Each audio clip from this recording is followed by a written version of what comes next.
It's a bunched-up wild card race in Chicago. The Detroit Tigers are the visitors. They are 4 games off the pace. Toronto in the second wild card slot with the Astros in between. We ready you for game number 2 of a 4-game series between the AL Central's Tigers and White Sox from here at U.S. Cellular Field. Welcome in once again. Jason Benetti, Steve Stone along with you. Sox fell 2-1 last night in 7 innings. Rain shortened. The offense has been bolstered recently by Todd Frazier's power. He's in a new spot in the lineup. Todd Frazier hitting in the 6th spot, and Robin obviously believes that he can drive in more runs if he has more base runners ahead of him. As you can see, hitting safely in 15 of those last 18. He homered in every game in Seattle, and lately he is not only hitting the ball out of the ballpark, but driving home runs. And so along with playing a good third base, he's one of the keys to this team. The offense has got to come to life, and if they do, it'll be Todd Frazier leading the way. And it'll be against the Oklahoma native and AL Rookie of the Year candidate, Michael Fulmer for Detroit. Michael Fulmer at one point was a #1 prospect of the New York Mets. All he is 9-2 this year with an ERA of .213. As you can see, he doesn't give up runs very often, and he went over in the Cespedes deal. This is a guy that's just been outstanding for a team that was full of high hopes when the season started. So Fulmer is one of their best, if not the best, and he goes to the mound against Jacob Turner, who at one point was a #1 draft pick of these Tigers. Now, last time out against the Angels, he had a tough one. 4 innings, 7 hits, 8 earned runs. He walked 3, fanned 2. He allowed a couple of home runs. Hopefully looking for redemption here tonight. He's getting his 2nd start. Carlos Rodon is not ready to come back quite yet, and hopefully Jacob Turner can reverse the form of last time out. If he can do that, the Sox are going to be in pretty good shape to win the 2nd game of this series. Hopefully they can get it done. Sox and Tigers coming up. It is Christmas in July. Despite a high heat index, we celebrate the holidays. Don't let your Noel melt tonight. Tigers and White Sox coming up.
White Sox baseball on CSN Chicago is brought to you in part by Toyota. Discover more in a Toyota. Visit buyatoyota.com or your local Toyota dealer today. Let's go places. Blue Cross and Blue Shield of Illinois. Through it all. Audi. Truth in engineering. And by Xfinity. Xfinity X1 will change the way you experience TV. There was an internal debate about calling the game from inside the fountain this evening. With the heat index through the roof at U.S. Cellular Field, we prepare you for Game 2 of a 4-game series. We're going to try and make it through all 9 innings tonight. The rain kept us from doing that yesterday with the Tigers winners after playing the top of the 7th, 2-1 your final. Detroit with the victory to go to 50 up and 46 down. Sox with the loss, 46 and 49, 10.5 back into Central. Detroit 7 off the pace of the first place Cleveland Indians. Tell you about the starting lineup for Brad Ausmus and his Detroit Tigers. Very similar to the lineup as yesterday. Tyler Collins is in for Mike Aviles. Ian Kinsler with his 20th home run last night. One of the top runs scored guys in Major League Baseball. A fantastic season at the top of that card. Let's take a look at the defense and how they're going to line up. Behind Jacob Turner, Melky Cabrera, J.B. Shuck, and Adam Eaton in the outfield. With Todd Frazier, Tim Anderson, Tyler Saladino, Jose Abreu in the infield. Omar Narvaez getting a start. And our Lexus pursuing perfection starting pitcher is Jacob Turner. Had a tough time out last time against the Angels, hoping for better luck against a team that once drafted him number 1. Those are the numbers at AAA, 4-7, the ERA up there. And he threw 10 home runs. So on a very, very warm, very humid night here in Chicago, though not as humid as last night, it's going to be a very lively ballpark. You're going to have to throw some ground balls to keep the ball in the ballpark, and Jacob is hoping to do just that.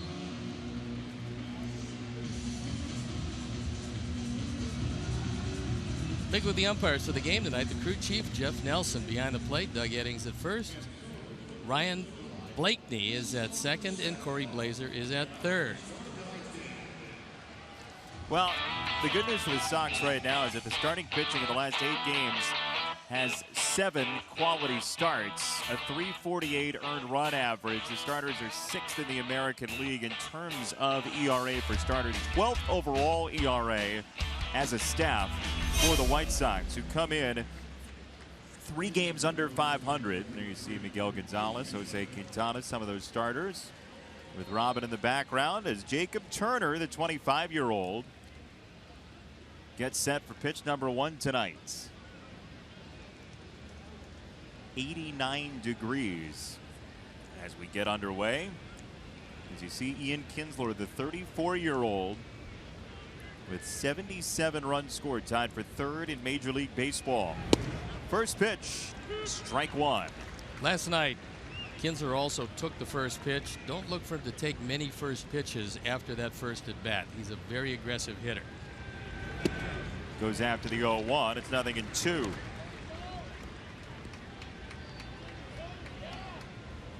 Well, you saw the last start for Turner.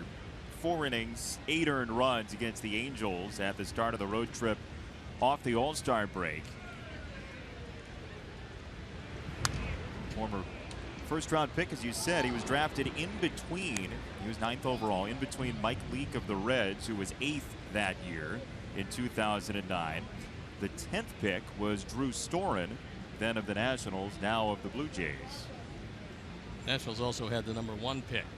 He's turned into 13-1, Steven Strasburg.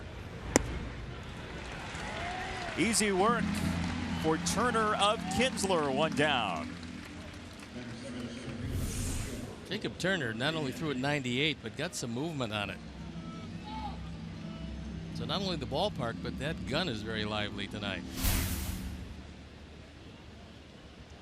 He averaged around 94 on that fastball in his start against the Angels, which was up from his career numbers previously as Maben stands in. 95 and low for ball 1. Cameron Maben last night was 0 for 4 for a Tigers team that scratched out 7 hits. One thing you can't do is play Maben deep in the infield because he does chop the ball a lot and he's got very good speed. He was originally a Tiger before moving around a bit.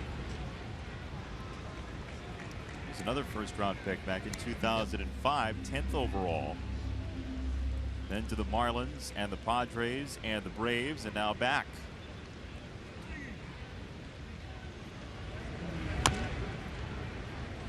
Wide of third and foul again from Maben, who has seen Turner for 2 at-bats. He's 1 for 2. There you look at the career numbers, and that trade of Cameron Maben was a pretty good one for the Tigers. Because heading the Tigers' way, Miguel Cabrera. Not a play, still 1 and 2. Dontrell Willis also in the deal. Well, that was part of the deal, because if they wanted, and they did want Cabrera, they had to take the contract of Willis, and then Dave Dombrowski at the time gave Willis a 3-year extension at $30 million, and Willis unfortunately just lost his control and never was the pitcher that they thought he was going to be. Andrew Miller also involved in that trade. Andrew Miller, another #1 pick of these Tigers, and at the time Miller was a starting pitcher, and because he threw across his body, they didn't think that he would hold up long term as a starting pitcher. They might have been right, but he's a great reliever. Frazier at third in a hurry to get out number 2. Maben retired to bring up Cabrera. And that first full year for Miller, at least close to full year, he had a lot of trouble throwing strikes. I saw him when he pitched a gem against the Sox in this ballpark, and I thought that he was overwhelming, but I looked at his motion, and I felt at that point, I remember talking to people afterward, that I didn't think the starting rotation would be for him, because he was really drastically across his body. Great stuff, but drastically across his body. Foul ball for Cabrera, strike 1. Miguel Cabrera eventually had the game-winning hit last night. It came in the 5th inning before the rain, a solo home run off of James Shields, who pitched pretty well. And as the front was moving in last night, the wind really kicked up. That was a high fly ball that drifted out of the park. One way you can get out Cabrera is throwing it in on his hands and up. But if you show him how you want to get him out early, if he comes up with runners in scoring position, he will adjust to that pitch. So you're saying take your lumps early in the game with him? My feeling is, you look at the scouting report, it says, okay, you can't hit it up and in. That doesn't mean each and every time you throw it up and in, because you're showing him your hole card. You're showing him how you want to get him out. Situation here, he's up, nobody on base. You throw a slider, a fastball, you throw it away, outer third. If he gets a base hit, you keep in the ballpark, and then save how you're going to get him out for a key situation. He's done a pretty good job of going to all fields through his career. He's a good one, and I think just injuries and some such has held him down this year. Fair ball down the line. Cabrera is on his way for second base as Melky gets to it. It's a 2-out double for Miguel Cabrera.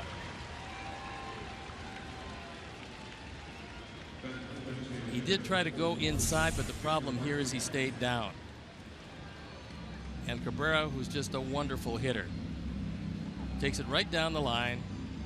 No chance at all for Todd Frazier. And even with the bad wheels, Miguel Cabrera coasts into second base. His 510th career double.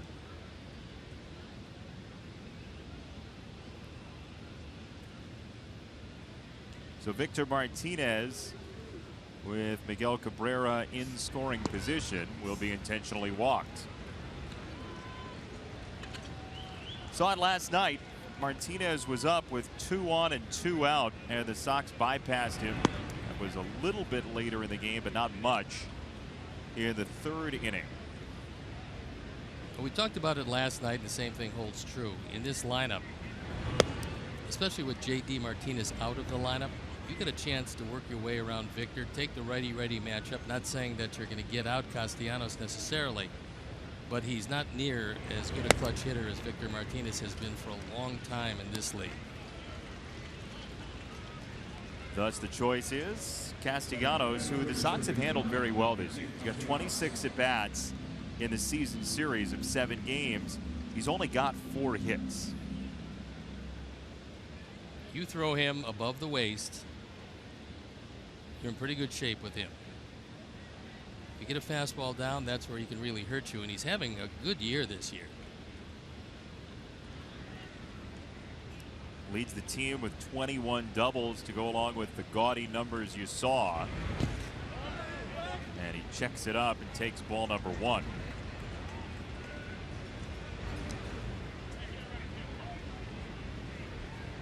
Last time out, and granted, was just a random sampling because it was so short.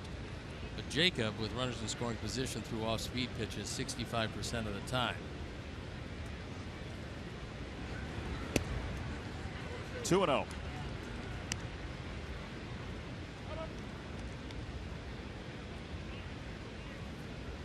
"24-year-old who grew up watching Miguel Cabrera, Nick Castellanos, a Florida native. Cabrera at second, Martinez at first, and ball 3 on Castellanos, with Upton looming in the 6th spot. You can never be too sure what Brad Ausmus is going to do, but Castellanos has been much more dangerous than Upton.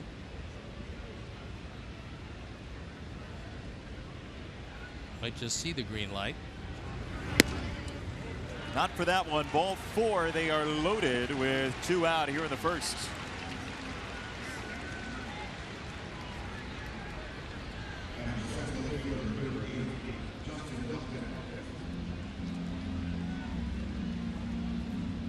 So Turner has to go against Upton, who is the only other guy in the lineup who has faced him in his career, and Upton is 3 out of 9 with 2 homers facing Turner.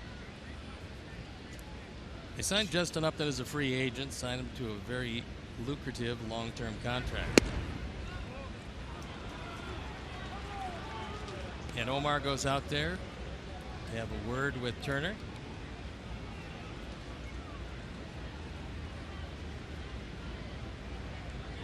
Cabrera at third, Martinez at second, Castellanos at first. Tigers leaning on Turner in the first inning. Called a strike, 1-1. Upton, originally the first-round draft pick, the first player chosen overall in June 2005. That was with the Arizona Diamondbacks. Career with the bases loaded, he's been very impressive.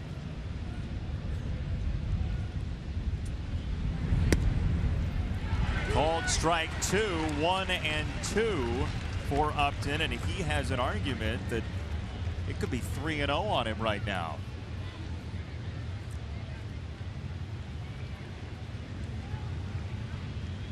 Couple of close pitches, and now 2-2. And that was a very good stop by Narvaez, because that ball was well in front of the plate.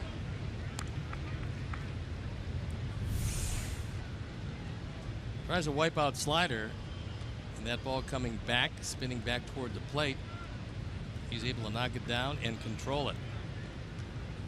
Well, this is a big batter here, considering the opposition. Michael Fulmer has been so terrific for the Tigers as Upton shanks it foul. But Fulmer's got the best ERA in Major League Baseball since May 21st, so he's not the guy you want to allow to be staked to a big lead. Turned out to be a great deal, as the Mets needed Cespedes to put them over the top. Cespedes, a very good player for them, helped take them almost to the World Series title. Fulmer's going to pay dividends for a long time for the Tigers. Pitch number 30 of the inning. Swing and a miss. Upton discarded. Turner gets rid of him. And the Tigers leave the bases loaded in the top of the first. No score.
Cellular Field. The Sox got out of a jam at the top of the inning and showed this lineup today. Melky Cabrera, 6-game hit streak in the 3 spot. Frazier, as we told you, is 6. Saladino in for Laurie with a tweaked hamstring.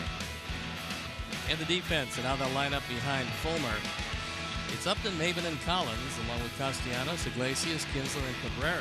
Saltalamacchia behind the plate. And our Lexus Pursuing Perfection starting pitcher, Michael Fulmer. Been awfully good. 23-year-old fires ball 1. Take a look at the numbers, and they're terribly impressive. 9-2, 2.13 ERA. He gets the ball over the plate. He's got a wipeout slider when he gets ahead, but he's not ahead here. Well, the Royals absolutely handled him last time out. He gave up 2 runs in that game, which was the first time he'd given up more than 1 run since May the 15th. Called a strike, 2-1. He's got a fastball, can paint the corners in and out, and a wipeout slider. And it's not like he discovered the straight change, but after his 6th start, he started using it. And it's somewhat surprising. I guess he had to get comfortable. And when he got comfortable with the fact that he could actually win Major League games, he started to throw that straight change, which gives him another look and made him really tough to hit.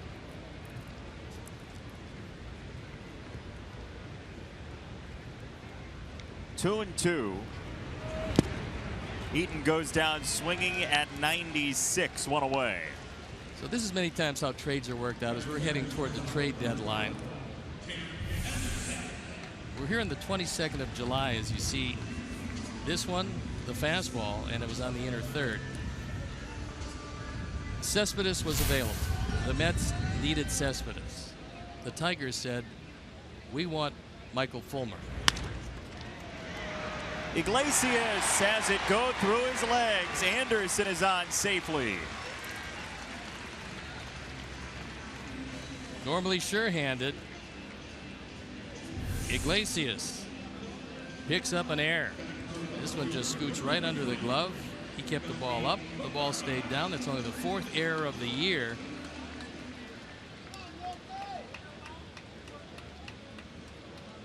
And that puts a base runner in a situation where he might think about stealing one. Good contact hitter in the 3 spot, Melky Cabrera. Ball 1, but you were saying about deadline deals. Yeah, so the Mets say, well, we'll make a deal with you. You just can't get Fulmer because he's our number 1, and we probably are going to use him. And they said, well, we're not going to make that deal. And that's how it stood till 13 minutes before the deadline. And finally, with the Tigers saying, the deal is not getting done without Michael Fulmer, and the Mets saying we won't make the deal, 13 minutes left before the deadline, they said you got Fulmer. Then with 2 minutes left, they finally punched in the deal, and the deal was done. But it's a deal that helped both teams. It's a deal that you want to make. Cespedes is still a very good player, but Fulmer just coming into his own, and he's got a chance to be very good for a very long time.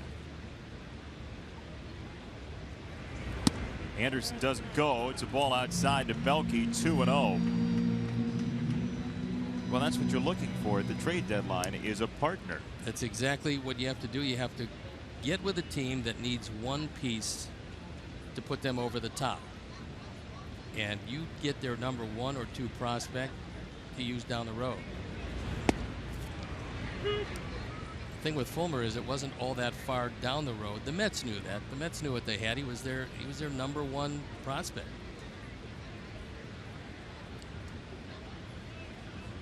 It's a matter of whether or not you want to go now or you want to go later, and the Tigers reap the benefits of Fulmer.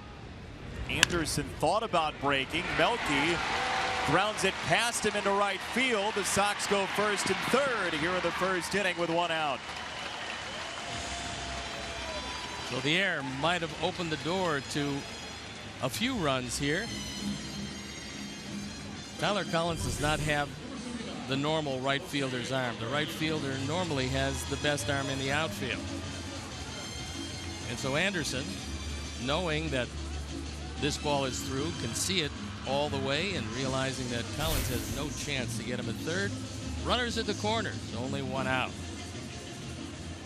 For Jose Abreu, who was 1 for 3 last night in the series opener.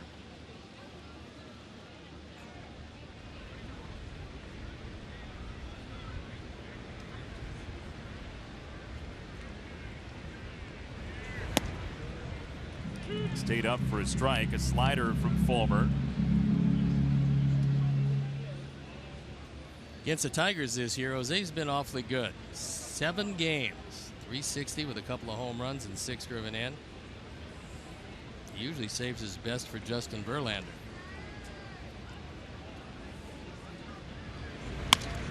On the ground, up the middle, base hit. Sox lead first tonight. They've tapped Fulmer for a run. It's 1-0.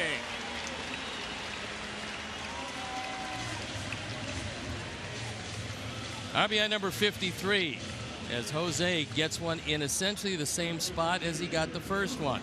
This ball was up and away, took it right back up the middle. It's a slider. The first one didn't do much. The second one did a little less, and Jose gets the Sox on the board early. A rare error by Iglesias. A rare run allowed by Fulmer. So here's Morneau. Was 4 for 15 with the Sox. You're talking about guys that you get at the deadline. A couple recent names are Carlos Carrasco, who was a deadline day guy in that Phillies trade with the Indians for Cliff Lee. Elvis Andrus was in the Teixeira deal a couple years prior. Very important pieces to their teams now.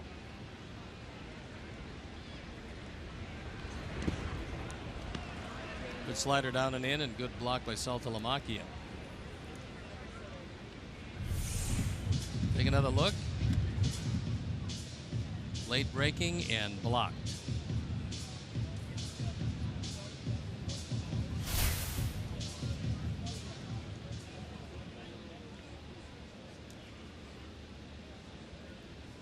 Two strikes on Morneau. Abreu at first, Cabrera at second.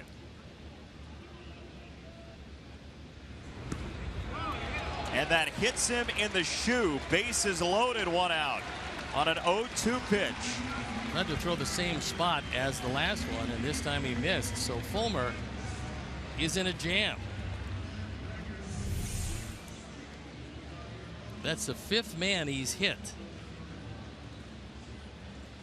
That sends Saltalamacchia out with the bases loaded and a chance to break through as Brad Ausmus looks in. Gene Lamont to his right. Gene has been in baseball a long time, former White Sox manager. Just a wonderful man. And to his right, Omar Vizquel is the first base coach.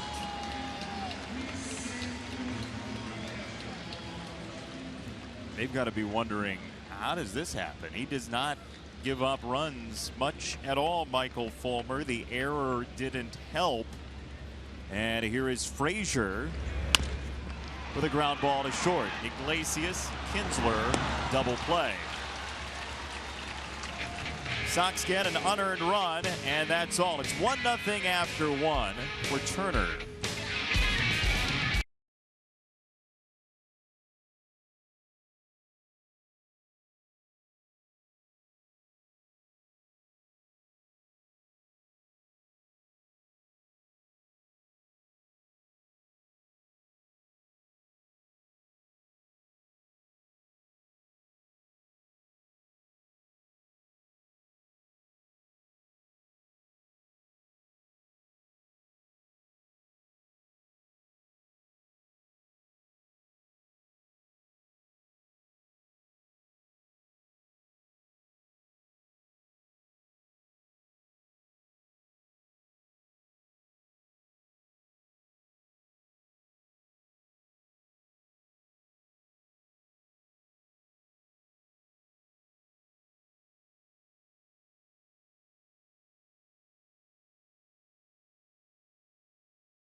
light. Before the game, basketball season's on its way.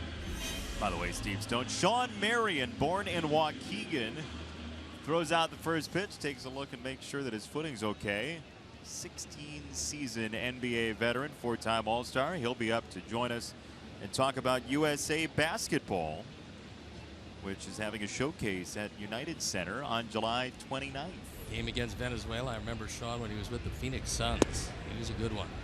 Yeah, won a championship much later in his career, 5 years ago with Dallas. Here is Texan Tyler Collins, a former 6th-round pick of the Tigers.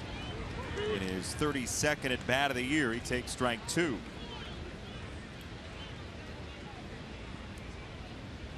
As you can infer, no walks so far for Collins.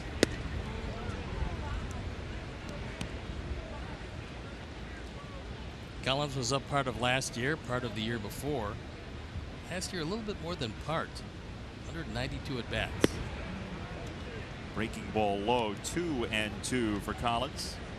Showed occasional power in the minor leagues, but hasn't shown much in the major leagues yet. Had 21 home runs back in 2013 at Erie. You never played the Eastern League, did you? No, all West. With right? the Giants, it was all West. California League, Texas League, Pacific Coast League. And then the minors were in the rearview mirror for you. 3-2. He reaches back for 96, and Turner has his 3rd strikeout. Jacob tonight has a much livelier fastball. That pitch on the outer third, we also have seen him with a lot of sink on it. In the background at the top, standing in the Detroit dugout, is Wally Joyner, who's the hitting coach. Wally swung the bat very well. A beautiful left-handed swing and a good hitter. Former Kansas City Royal, among others. There's a look at Wally.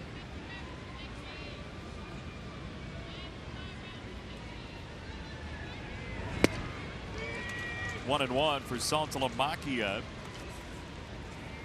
who was 0 for 3 in the series opener.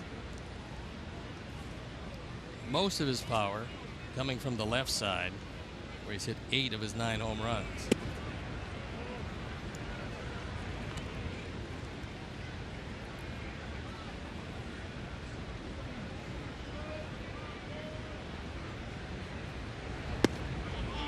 Curveball for a strike, 2-2 on Saltalamacchia. Turner just short of 40 pitches before that one.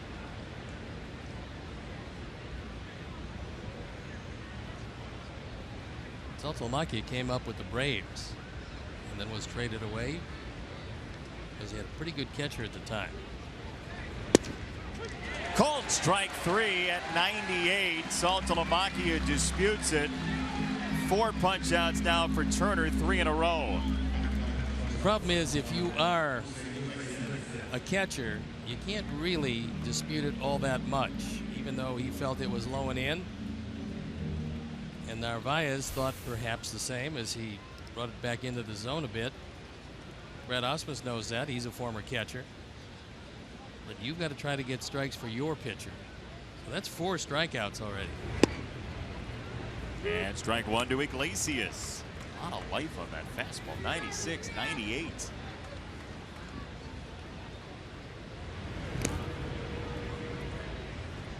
So the key will be the second time through the order, will he be able to get the off-speed pitch over the plate?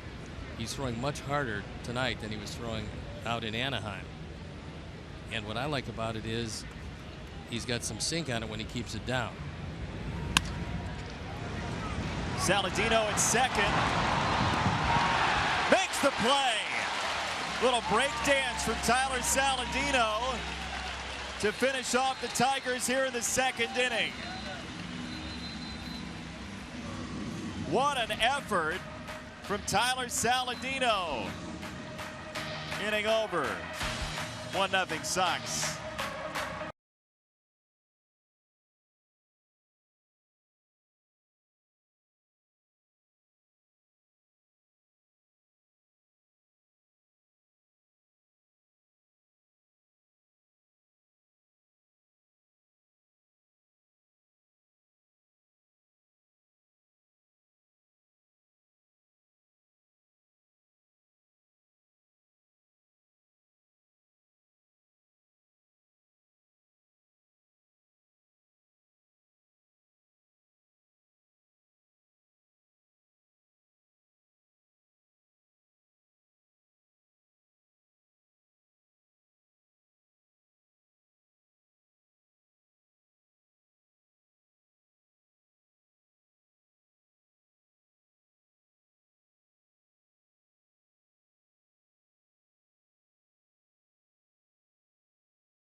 play, and it's a fine play by Tyler Saladino. He didn't get the ball out of his glove initially, and then he bounced it across on 2 hops, the second of which wound up in the glove of Abreu. The only thing he didn't do was pull out the pin with his teeth. Turned out to be quite a play, and out of the inning.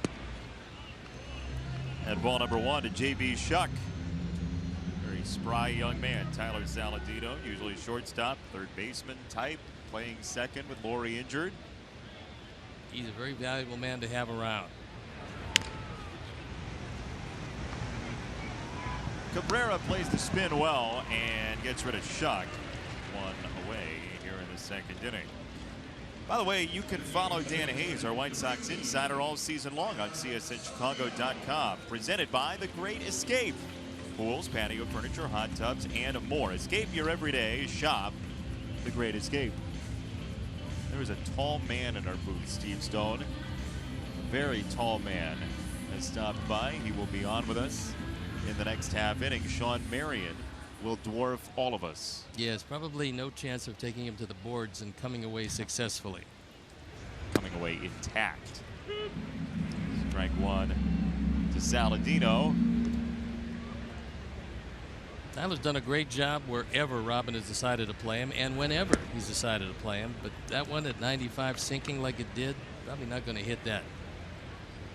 Well, there's some stuff on the mound with Fulmer.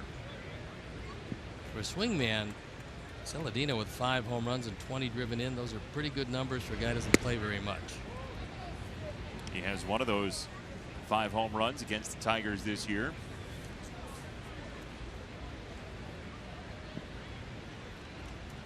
That's 118 at bats. Pencils out for the year, over 25 home runs. Hit hard to left. Upton is on it for out number 2. I'll tell you about our picks to click for today. You can visit whitesox.com/pick-to-click and choose your pick to click. Adam Eaton for You the Fan, Jose Abreu to our crew, with Benji and Leary and the boys and the ladies. Justin Morneau to you with 5 already in your pocket. Saladino for me. Just hit that ball very hard, by the way. Well, a little known fact in this game is that if your choice gets hit the first time up, it automatically counts as a hit. A well-known fact is you're a cheater.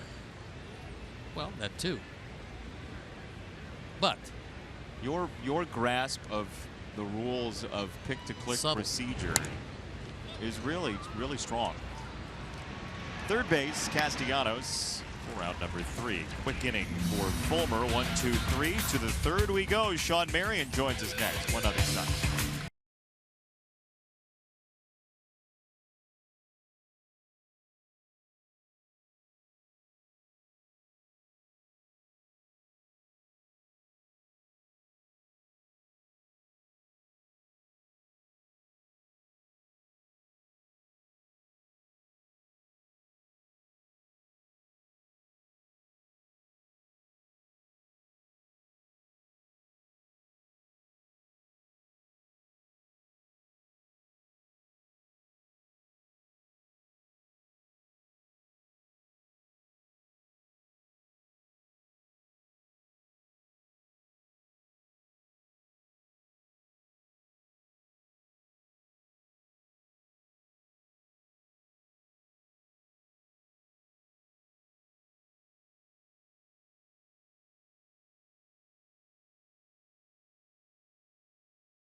Much taller in the booth now. Sean Marion, former Phoenix Suns 16-year NBA veteran, has joined us. How are you? What's up, guys? Great to see you. Nice seeing you too. So Team USA is here in town, and that's something that I know is very close to your heart. Yeah, definitely. They're here next Friday, and everybody should come out and support them. You know, Jimmy Butler from the Bulls is playing, of course, on the team, and with a whole bunch of other great superstars, and it's going to be fun. They're going to come out and compete against the Venezuela team, and I think the tickets are reasonably priced, and it should be an exciting event. That Venezuelan team is a pretty good team. Yeah, they're going to be talented, but I think we are a little bit more talented. What is it like to be part of Team USA? I think it's nothing like it. I think you're representing your country, and you know, you get to wear that red, white, and blue, and it speaks for itself, man. I think when you go out there, you know, you're playing for your country, and you just got to lay it on the line, you know. Want to know to Kinsler as he breaks his bat on a foul ball, 1-1. You won a title with the Mavericks. You were with the Suns for a long time. What was your favorite team in your long NBA career? Oh my gosh, you know, that's a great question. Throughout my 10 years, you know, Phoenix was amazing. You know, that's when definitely I started my career, and I blossomed into the Matrix, of course. And, but you know, I think every team I've been on was a different phase of my career. You know, I think everything meant and happened for a reason. So every team I played on was a great environment, great organization, great team, and it was fun. It was just the timing went perfectly with my career, I think. You spent 16 years playing in the NBA, and I know you observed the game as well as watched the game. Yes. From the time you started, looking at the game now, has it changed drastically, or is it pretty much the same as when you first came in? No, it definitely has changed. You know, I think the league is definitely a lot younger, and with that being said, you know, it's a different kind of game right now. You know, it's more guard heavier than it's ever been now. I think bigs are becoming non-existent right now, and so it's interesting how you watch the game change, and the diversity of the game change and develop right now. But it's still exciting, of course. You know, we got some exciting players to watch, but it's definitely not the same when I first came in. When I first came in, we had real bigs, and for some reason, I felt like about 5 or 6 years ago, all the bigs in the league just retired. They just disappeared. And Duncan now on his way out, well, yeah, being the last of. Yeah, one of the best power forwards to ever do it, man. You know, I got to salute that man. You know, it was amazing just to play along the side of him and compete against him so many years, and to watch him and Kobe ride into the sunset was awesome. Yeah. You mentioned your nickname, Matrix. Who came up with that? Kenny Smith gave it to me. My first preseason game ever. You know, playing in the forums back in the day. It was funny. Yeah. And it stuck with me. Yeah. What was it like going to the hoop in the early days of the NBA with all of those big guys still around? Man, it made you want to jump even higher. If you had the elevation, you could do it. It make you want to go in there. It make you want to attack the rim more. You know, when you got bigs in there that feel like they want to challenge you and really try to challenge you, you really want to put it on their head. You know, and I did that a lot. 3 and 2 from Turner. I used to watch you a lot with the Suns. And he hits him. You'd go to the hole less if there was a ball flying at you every time, I would assume. Yeah, especially going at 100 miles an hour. You don't want to get hit with one of those. Nope. So we were talking about Team USA and the showcase coming up on July 29th. You went to the Olympics 2004. Yep. What are your memories of that? What sticks with you? Man, I think we fell short that year. You know, we got a bronze medal, and it was tough. But for the most part, the memories itself, the camaraderie we had with the guys, and just representing your country and going out there, just coming home with something. It was more achieving than anything else, you know. And it's just it's an experience you can't put a price on. I think people don't understand that. You know, I think you know, it's a reason why Olympics come around once every 4 years. You know, it's a reason for it. So it's that much hard and that much dedication that goes into preparation for it. What's it like to be at the Olympics? Now, Kinsler is safe at second. Ball goes into left field. Ian Kinsler peels off the third on a pickoff going awry. What's it like to be at the Olympics? Just see everything going on there. It's something a lot of people watching have never experienced.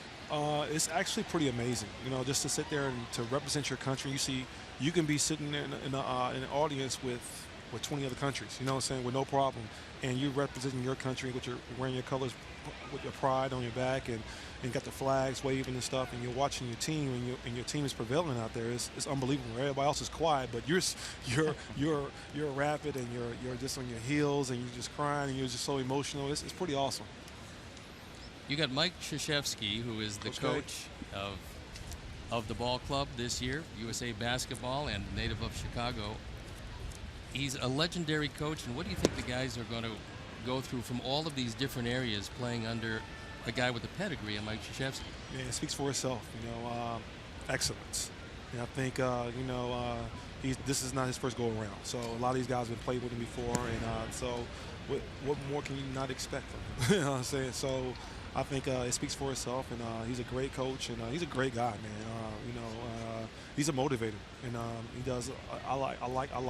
I love him. You know what I'm saying? I like him a lot. He's got the ever cheerful Jim Boeheim on the bench next to him too. Oh, so yeah, guarantee you'll have a smile from there. He's gonna have a great staff. He got a great staff with some personality too. So it's pretty good. Maben into right field, churns out an extra base hit, a little bobble in right, and Maben gets to third. Tigers tie the game at 1.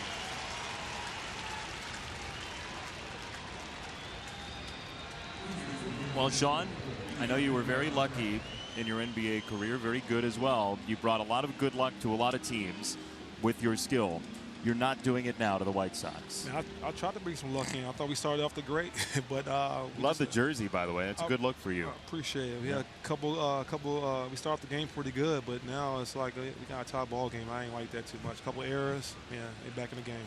Well, look, as a guy that really appreciated your play, and I saw you throughout your career, it was wonderful to see a guy that could jump as high as you could, went to the basket fearlessly, had a most unusual shot, as I recall, but got the most out of each and every one of your years. We congratulate you, and thanks for representing United States basketball here in Chicago. I appreciate that, guys. July 29th, right? Next Friday, yep. United Center, Team USA will be here. Sean Marion, thanks for dropping by. Oh, guys, thanks for having me, man. This is awesome. It's a great night for a baseball game. Enjoy it, all right? Yeah, I will. Sounds good. There's the information for it, usab.com/showcase. Next Friday at the United Center. There's a ball outside to Cabrera.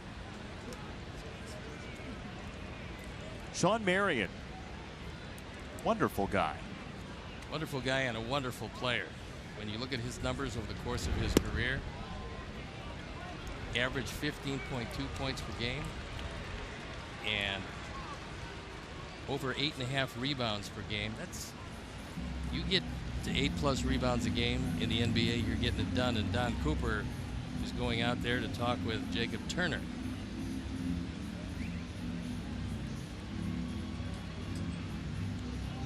So a hit batter, a stolen base error, a double and an error, and a walk, and 3 have reached with Victor Martinez coming up.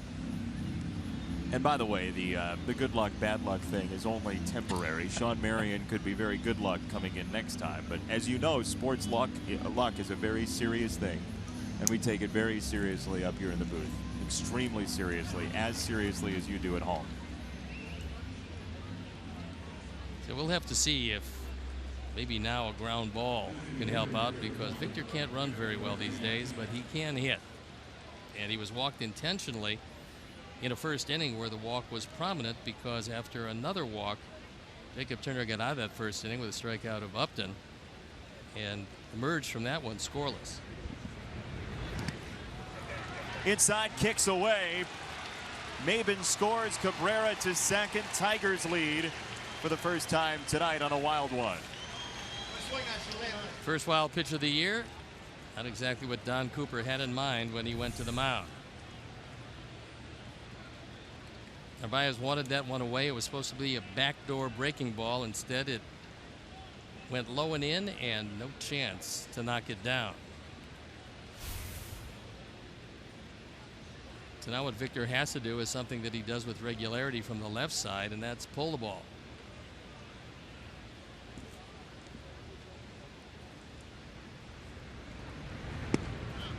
Off speed strike. Victor Martinez has made a living against the White Sox in his career. 183 3 games. Get him out of here. Get him out of the division. Get him out of the league. Well, with 112 driven in and all those years with the Cleveland Indians, he doesn't seem to want to leave the Central. Can't we get him a job in the NHL or something? MLS? Well, he's been one of the smarter players around. He's also been a leader wherever he's gone, and the MLS would be kind of nice. Yeah. That'd be a step short these days, but you never know. You don't fancy Victor as a 37-year-old No. football player? Hit foul. Still 1-2. And you look at the numbers, though, for the year, he's still 42% of the balls that he puts in play are hard contact. That's 8th most in Major League Baseball. Well, the only thing that's ever been able to really stop him has been injuries. And he's been hurt quite a bit, especially in recent years. But when healthy, and especially in key situations, Victor's just about as tough as anybody around.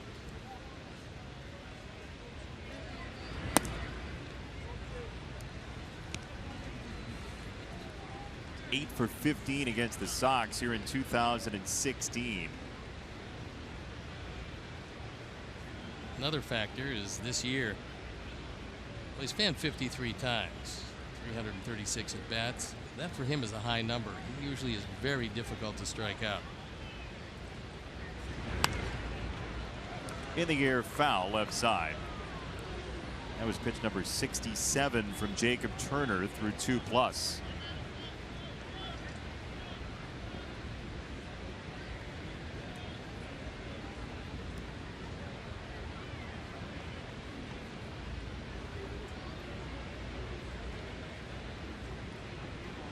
Cabrera at second after a walk and wild pitch combination.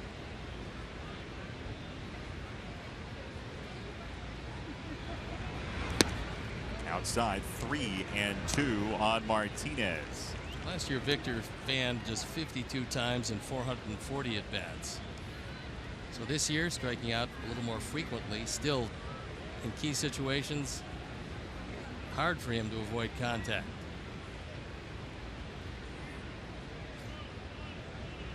Pitch number 8 of the sequence coming up. On the ground, second base, Saladino in right field for out number 1. Cabrera advances to third. It was an example of a guy going up with a game plan and executing that plan. Because he doesn't strike out very much, and he realized that his job was to move along Cabrera. That pitch was out of the strike zone away. But he reached out and hooked it to the second baseman, getting the job done. That's what he had to do, even on a pitch out of the zone. He moved him along.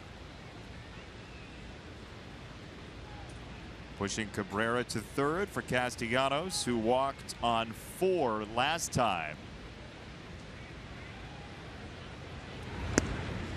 Well, the Tigers are in an interesting spot as we walk up toward the trade deadline. They're 3.5 clear of the Sox, who are in 4th. Kansas City is in between at 9 games back, but the Tigers did have, just recently, they lost 2 of 3 to the Twins, which led some Tigers fans to think, well, who knows where this team is, but they're going to get Jordan Zimmerman back. They're going to get Daniel Norris back as well in the starting rotation.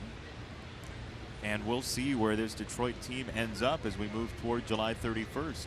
Well, Zimmerman, a big factor coming back, because when he got hurt, he was 9-4. And he's a guy that had some great years with the Nationals.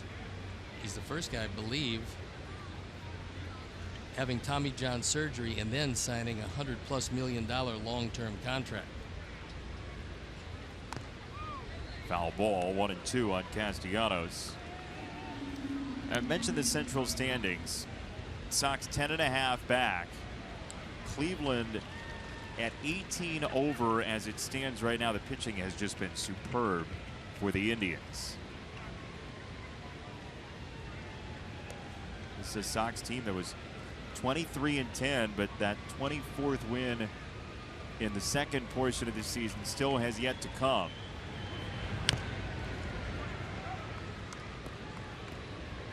And we talked a little bit about it yesterday with Dan Hayes when he was up in the booth. What Rick Hahn said yesterday was the only thing the Sox have said no to. They've put a barricade up on 1-year rentals, but everything else both ways is in play. It's pretty much what am I bid? And you're not going to entertain the idea of what the Mets did last year in renting Cespedes, not knowing what he had left. They had another year with him, but that's not usually the case. You got Aroldis Chapman, who's everybody is going to go after, that's in contention, but he's going to be a free agent after this year. Well, the question that lingers, though, with the Yankees is coming in tonight, they're 1 game over, and they're 5.5 out of the wild card. I mean, they're still in contact numerically. And what the Yankees have said is they're not an organization that has given up. They're leading tonight 2-0 against San Francisco in New York behind Tanaka, who has become their best pitcher by a long shot.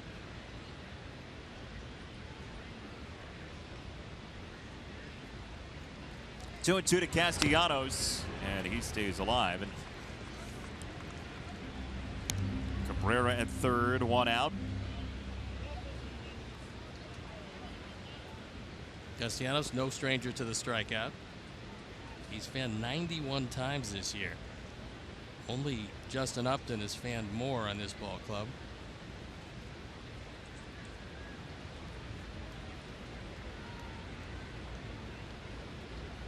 Two and 2. Turns to 3 and 2. Nearing 80 pitches now for Turner tonight. Well, we said the key would be getting the off-speed pitch over the second time through the lineup. And that's something that Jacob has had a hard time doing this particular trip through the lineup.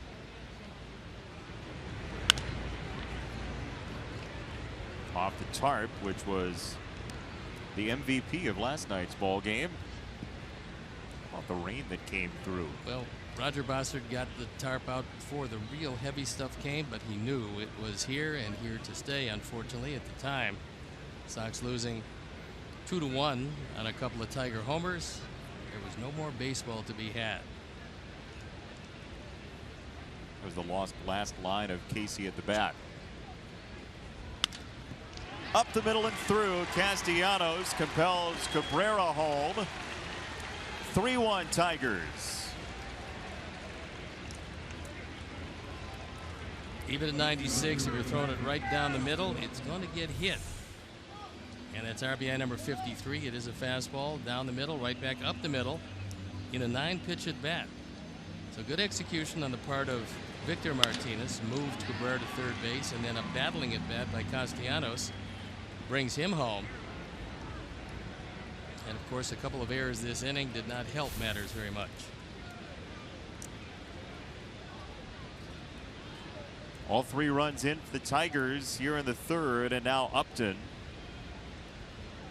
who struck out swinging in the first. He swings here and bloops it foul, first base side.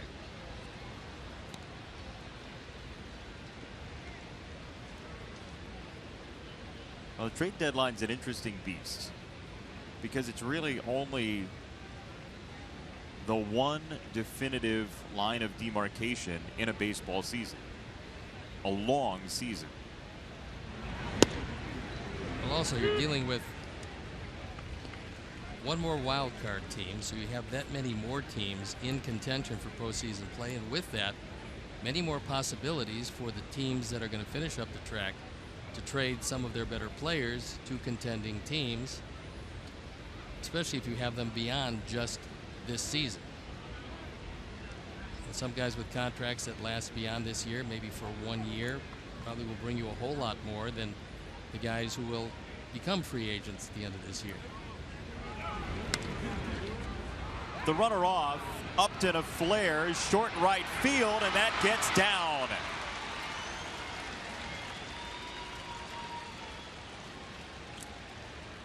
Interesting base running for Castellanos because he did something that you really can't do, and he got away with it.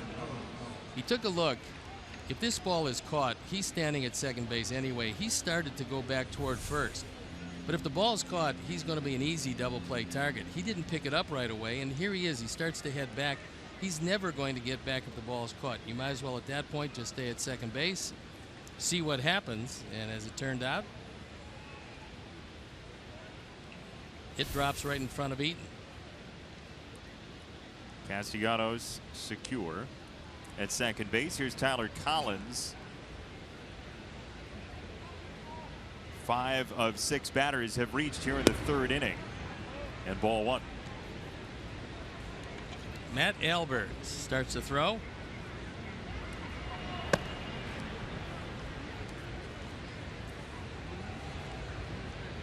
We saw Matt last night in the 7th inning.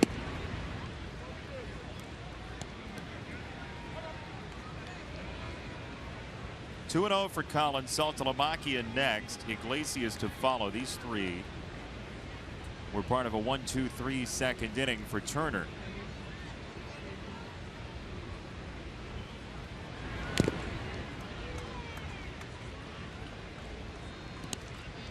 Well, the Boston Red Sox have taken over first place over the Baltimore Orioles, leading by a half game. However, one of their stars, Mookie Betts, left the ball game with knee soreness in the 5th inning.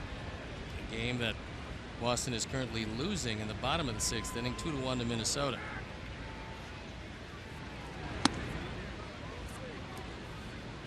Well, the one thing the Red Sox seem to have is hitters that need a spot to play.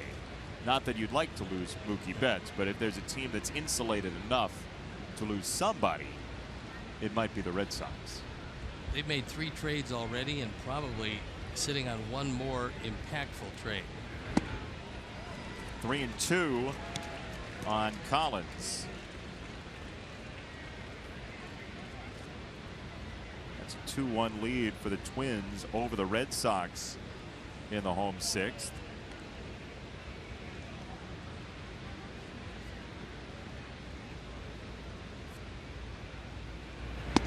Payoff pitch is a swinging strike 3. Second punch out for Collins. 2 away. There's a lot of guys that won't do what Collins did, and that is after you swing, turn back to Jeff Nelson and ask him if it was a strike. Because you swung at it, you don't want to tell the umpire you don't know the strike zone. That's more a new phenomenon than something that you'd want to do. Well, if you watch too, he also said the one before it, he asked about both on his way back. Strike 1 to Saltalamacchia, who struck out looking in the 2nd inning. Relatively young outfielder Tyler Collins, just 26 years of age. Fouled away, 0-2.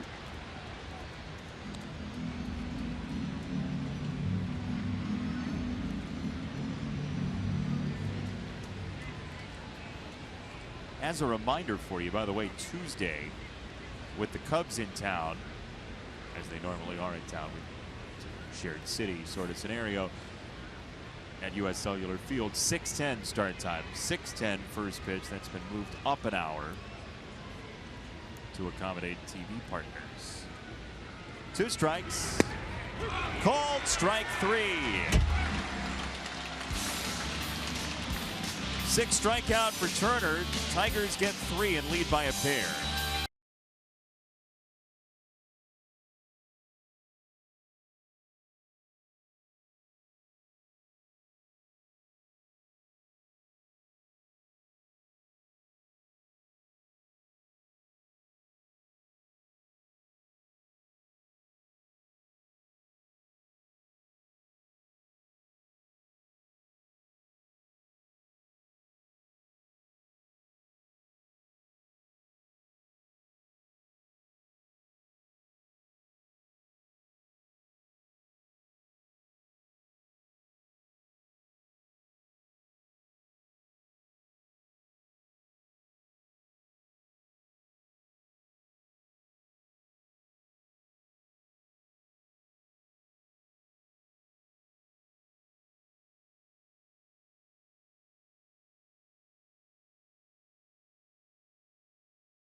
A best of edition of your favorite show, Beer Money.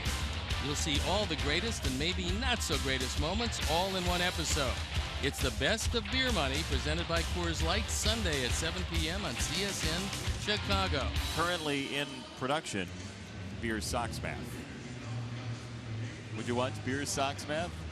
Every minute of it. You would? Yes. Let's do it in the fourth. Okay. Sometime when the Sox are off, the fourth of another game. Come on, Steve. Well, you never know. I know what you have planned. Here's Eaton to take ball number one. Adams struck out in the first. Only strikeout for Michael Fulmer, who's one of 6 pitchers since 1913 to have 8 straight starts with 1 or fewer runs allowed. That's a foul ball off of Eaton. I mean, you think about some of the pitchers on this list. It includes Bob Gibson and Johan Santana, guys who've gone 8 straight starts with 1 run or 0 runs allowed, and he is a rookie, Michael Fulmer. And Adam Eaton still feeling the effects of that fastball fouled off his foot. Fulmer's been very aggressive and most of the time stayed in the strike zone. Got off to a rough start in this game, but last inning threw the ball well. As we'll take a look at a fastball fouled right off the top of the right foot.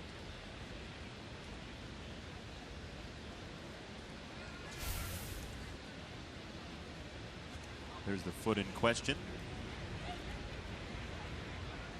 1-1 on the ground, shortstop Iglesias for the first out of the home third.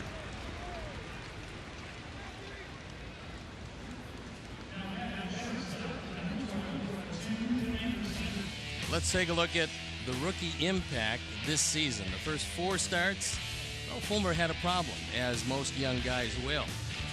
ERA at 6.52. The last 10 starts, he seems to have figured out the problem. 7-1, .83 ERA, and opponent's batting average is 153. And he feeds it. Strike one to Tim Anderson, who reached and scored after the error by Iglesias, the Sox lone run in the first. This is Kinsler's play, and Ian Kinsler sends it along for out number 2. Fulmer is on the cut rate pitch count plan right now. 29 pitches through 2 2/3. That's one of the things that characterized his resurgence from the early season Fulmer to what we're seeing now, is the fact that he will use most of the plate. Doesn't throw it down the middle very much. Uses inner third, outer third, goes right at hitters, and that's one of the reasons why he's been so successful. Last time out 5 days ago against Kansas City. 8 innings, 6 hits, 95 pitches. 8 innings, 95 pitches. Got an OD with only the 1 walk. And this inning has been the Murphy's Law situation with Adam Eaton. You foul a ball off your foot, that really hurts. And so 2 pitches later, you hit the ground ball to shortstop. You're not feeling good enough to run real well anyway. Maybe a fly ball would be in order, but not so. Well, he doesn't hit many of those, but a timely one it would have been. Up and out, 2-2 on Melky.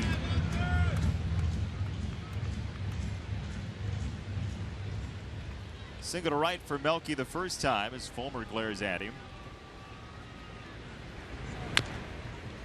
That was a good straight change, and Fulmer came with that straight change, then for whatever reason decided that he wouldn't use it. We talked about the first 6 starts where he didn't use a straight change. You saw the ERA early, and now using the straight change a lot, he's been good. Melky clobbers this ball up the gap in right center all the way to the wall, and Melky Cabrera owns a 2-out double in the Sox third. What a year Melky Cabrera has had. Well, from both sides of the plate, Melky's been the most consistent hitter the Sox have. And he's been hitting in the 4 spot a lot. This time he got a low fastball. Our Honda pitch tracks will show you that it is over the middle of the plate, knee high. And Melky drills it.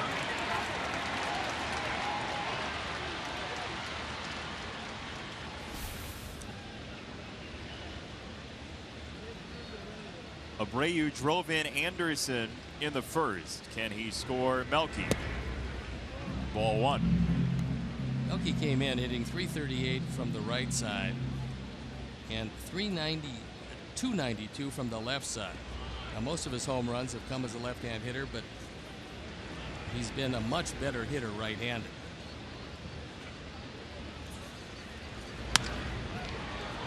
1-1 on Abreu. RBI number 53 drove in the first Sox run, and with that White Sox run, Eclick Lending has donated $100 to the Pat Tillman Foundation, supporting military veterans and their families. Great cause. It is that.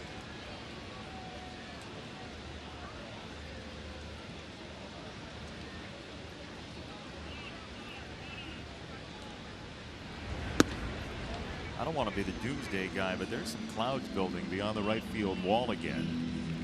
A very humid evening here at U.S. Cellular Field. In a city where storms can pop up every now and then, we'll be okay though. Dr. Doom. 3-1 on Abreu. Nicest thing you've said to me all day.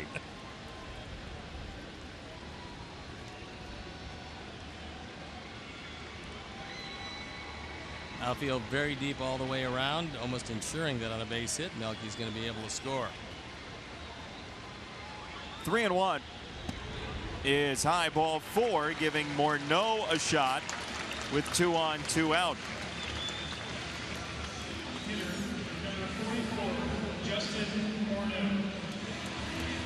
Told there's no weather on the way through. The radar is clean, according to our director, Todd Benjaminson. And by the way, with that rain-shortened game last night, didn't get a chance to wish a happy birthday to his son, Owen, who turned 5 last night. So happy belated birthday. Blame it on the rain.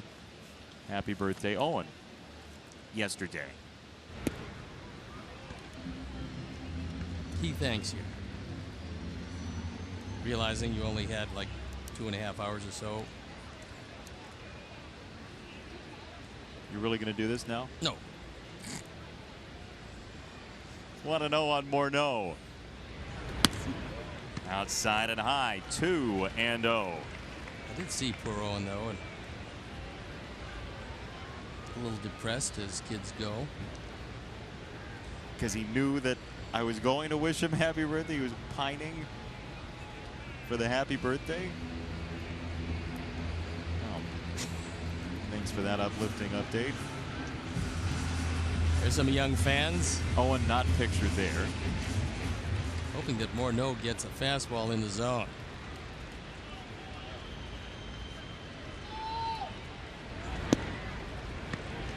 Three and 0 on Morneau. Some rare wildness from Fulmer.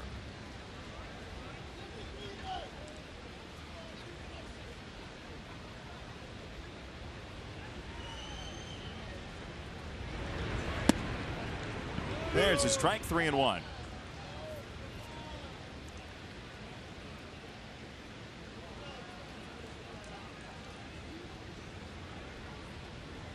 Melky doubled, Abreu walked. 3-1 to Morneau from Fulmer. Called a strike. Well, Morneau can't believe it, and Jeff Nelson might have expanded that zone just a touch. Take a look at the Honda pitch tracks. According to Pitch Tracks, this has not been Jeff Nelson's best night behind the plate. On the ground, Cabrera gets a glove on it, recovers, and scores the out to retire the side. Rally thwarted for the Sox. 3-1 Tigers after 3 tonight.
Illinois alumni, students, and fans of the ballpark Friday, August 5th. When you purchase tickets using the Illini code, you'll receive a specially priced game ticket, a voucher for a White Sox Illini hat, and the opportunity to watch the White Sox take batting practice before the gates open. That's nice. To purchase this ticket package, visit whitesox.com/Illini. The Illini code, which you learn, I think, in a secret society somewhere in Champaign-Urbana. Yeah, the secret handshake. That's where they have the statue of Joe Grube, one of their noted alumnus. What the fly ball left side and a hooking foul. What is that statue made of, Steve? Ooh. I think it's made of napkins. 2 strikes on Iglesias. Inside, 1-2.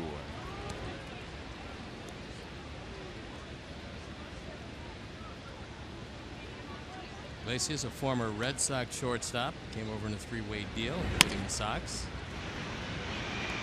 To his counterpart, Anderson. Under the gun with the speed of Iglesias for out number 1. I like the fact that Tim, going to his left, caught that one with 2 hands, secured the baseball, knowing he had just enough time to get it across. Tim's got a strong arm, but occasionally goes after these with 1 hand.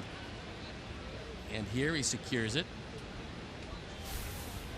and has 1 extra step to fire it across and still get it. We saw the arm yesterday with that play in the hole. Oh yeah, strong arm.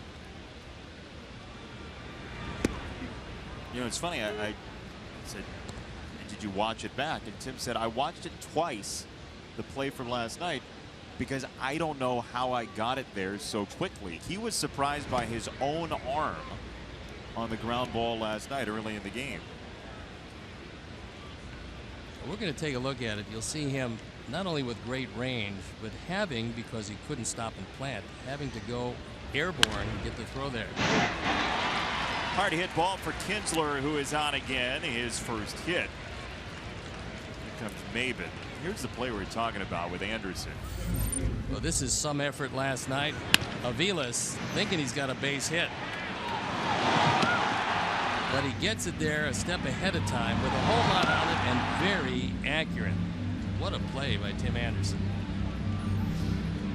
Personally shocking play for Tim.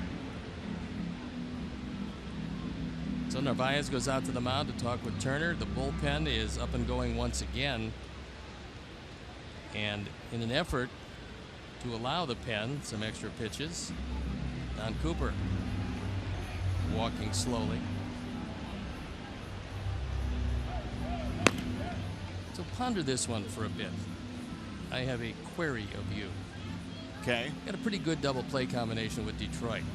Iglesias and Kinsler play most of the time. Iglesias can be spectacular. Kinsler, a very good second baseman. They both have strong arms. Think about double play combinations around the major leagues. And right now, who would you rate as, if not the best, right up there? Of ones we've seen, Correa and Altuve as players overall. Both ways. Yeah. That's a wonderful, wonderful double play combination. And Where do you go? You think them? That would be my choice for the best right now. And the scary part about that, Altuve is playing as well as he can possibly play, and Correa is going to get substantially better than he is right now, which is awfully good. You know, Kipnis isn't a stat stuffer like Altuve, but Lindor and Kipnis are pretty high up there. That was another one that you got a shortstop who's at the infancy stages of what will be a great career. Kipnis, a very steady second baseman and a good one. And those guys are good, but the combination of Correa and Altuve, tough to beat.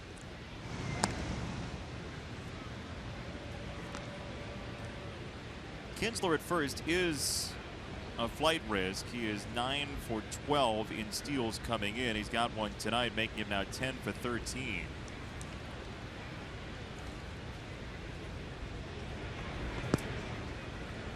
Two and 0 on Maben. Well, you would certainly think that if Jacob does not get Maben, he will not be around to face Cabrera. who is looming ominously in the on-deck circle. Might be the only way to loom, other than with thread. He would be one of the real frightening guys to face in any situation, but especially a key situation.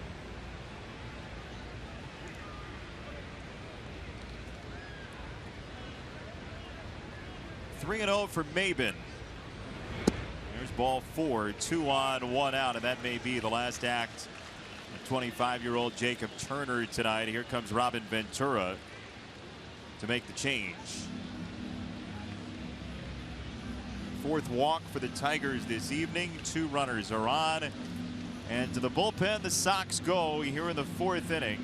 Matt Albers to face Miguel Cabrera when you return to U.S. Cellular Field.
Orioles 7:10 p.m. start time. All fans are invited to stay for a post-game fireworks show like tonight, presented by Athletico Physical Therapy on August 5th.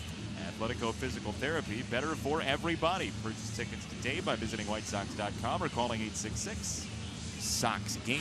Steve, the bullpen, please. It's time now for the Midas Tire and Auto Service experts call to the pen, and that call is to Matt Albers. He's on for the 42nd time, 2-4 ERA, 5.18. Looking in at Miguel Cabrera, who doubled and walked and scored a run, and an all-around nice guy who can hit into a double play and frequently does. You can get him to hit the ball on the ground. He's grounded into 15 of them this year.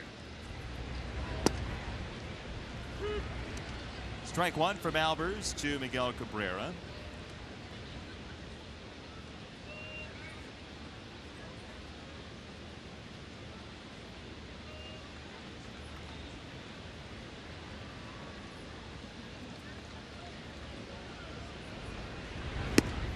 Off the plate outside, 1-1 to Cabrera, who's doubled to left in the first, left him stranded, and his walk in the third eventually got him home.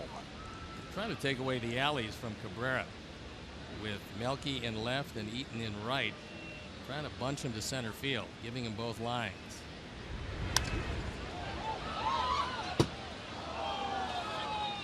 One and two on Miguel Cabrera. Talked about the 510 doubles that he has for his career. He's currently 8th career in 2 base hits active. He's one behind Jimmy Rollins, former Chicago White Sox shortstop. He's got a chance to pass him. Careful on that limb. On the ground, Saladino couldn't get it out of his glove. Bases loaded, 1 out on the single on the infield. Well, Tyler's a little unhappy with himself because he thought he should have gotten the ball away, but this is a terrific play just getting to it. Goes up the middle, keeps it out of center field, and saves a run. But because he had to anchor his right hand into the ground. He tries to swat it across. Doesn't quite get there. He's been fouled up twice, going one direction, not to any of his fault, but twice. He's been going the opposite way and tried to throw across his body. Once he got it there on a bocce toss to first. And here, bases loaded, one out. 340 with the bases loaded for Victor. Called ball one.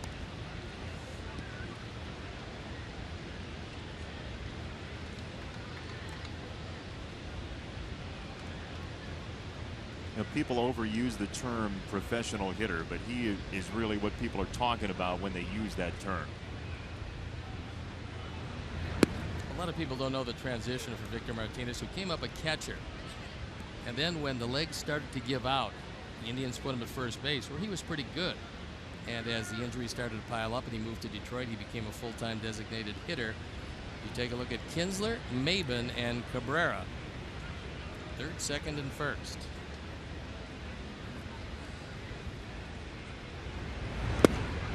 That runs outside. It's 3-0 on Martinez with the bases loaded. You don't cut him loose here, do you? No.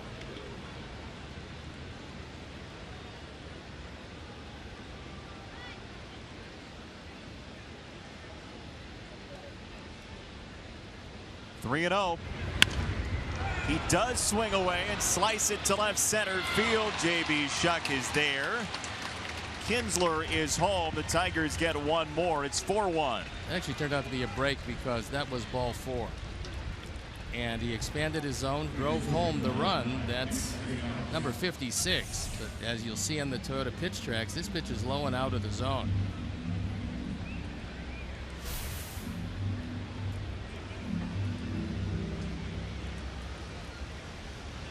He'll take the sac fly. Third RBI of the year against the Sox for Martinez. Could have been even more in terms of a rally builder. Albers to Castellanos, who's walked and singled home a run so far tonight.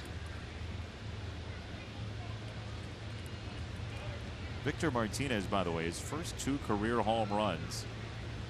One came in 02, one came in 03, both off the Royals in his first 2 seasons.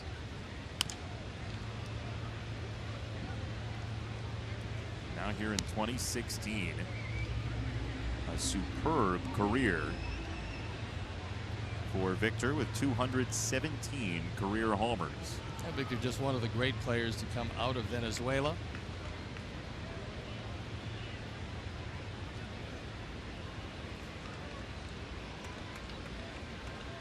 An interesting look.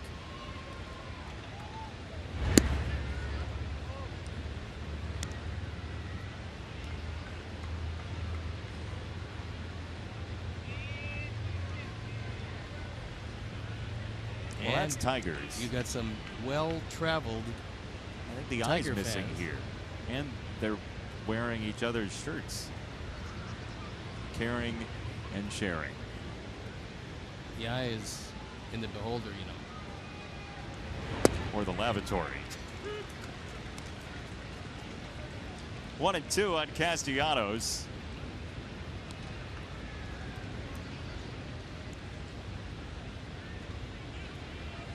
Oh, so there it is the shirt, but we're missing at least one person. Concession stands here are very good.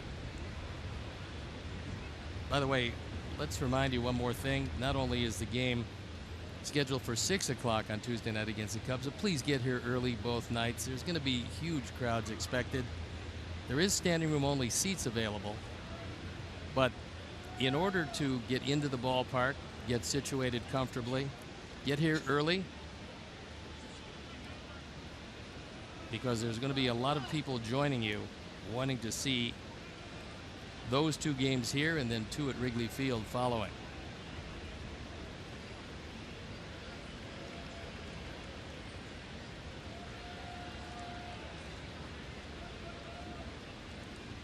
One and 2 for Castellanos. Albers got inside on him. Anderson delivers out number 3. Tigers get a run on the Martinez sac fly. It's 4-1 after 3.5.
Prize shelf. J.B. Shuck's career high for hits in a game multiplied by the number of starts Bobby Thigpen made in his major league career on the mound. Subtract Chris Sale's career hit total with a bat.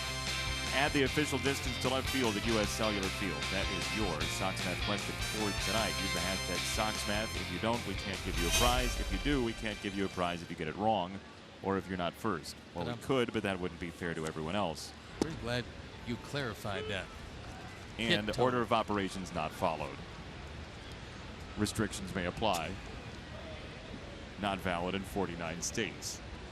Void where prohibited. Strike 1. Ball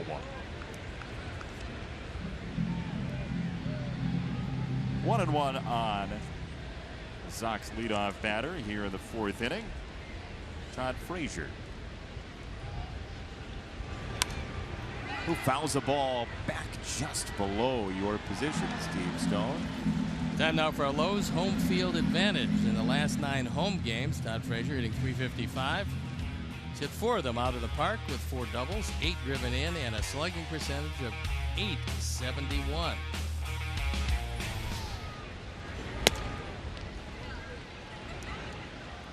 Two and 2 to Frazier.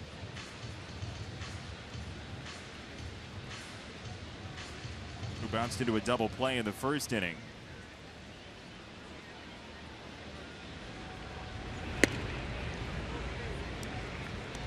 This will be one of the few times in the last 10-11 starts that Fulmer has been vulnerable. His control tonight hasn't been close to what it has been lately.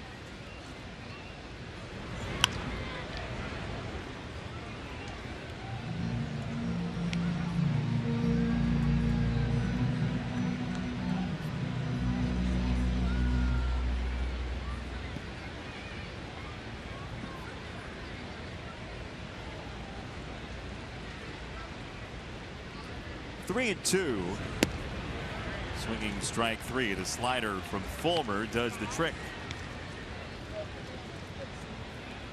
The changeup?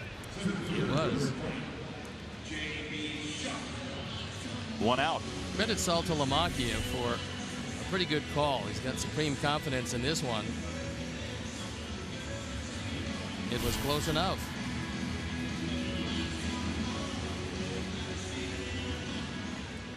So 1 out for Shuck. 53 pitches deep now for Fulmer. Strike 1. In order to have one of those years where you are at least contending for a postseason, you got to have a couple of guys come through where you didn't expect.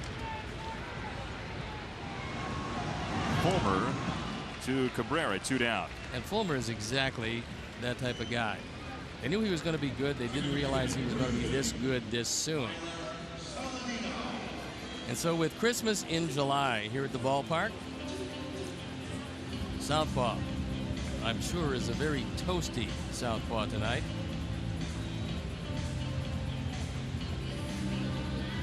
Maybe he needs another sweatshirt.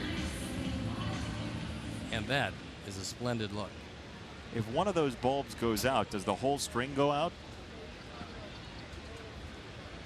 It's a major problem. Yeah. Where I come from. Where is that exactly?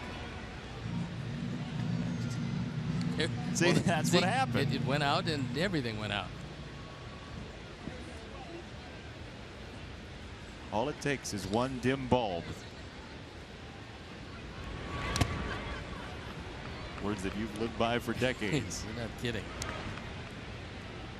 That one right off the mask of Salty.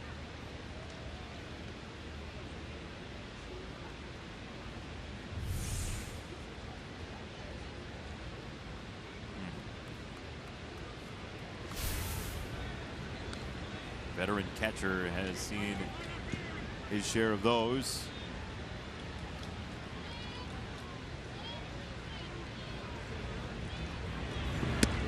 Fastball away, 2-1 for Saladino. Saltalamacchia, a big man at 6'4", 235, and because he is a big catcher, he will take his share of foul balls off his anatomy. With Arizona and Miami last year.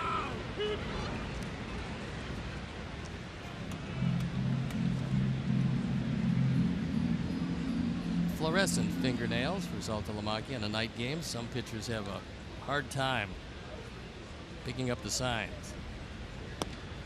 Yeah, it's a practical thing. It's not just cuticle flare. No, it's not a fashion statement, but it stops you from getting crossed up. Hold still.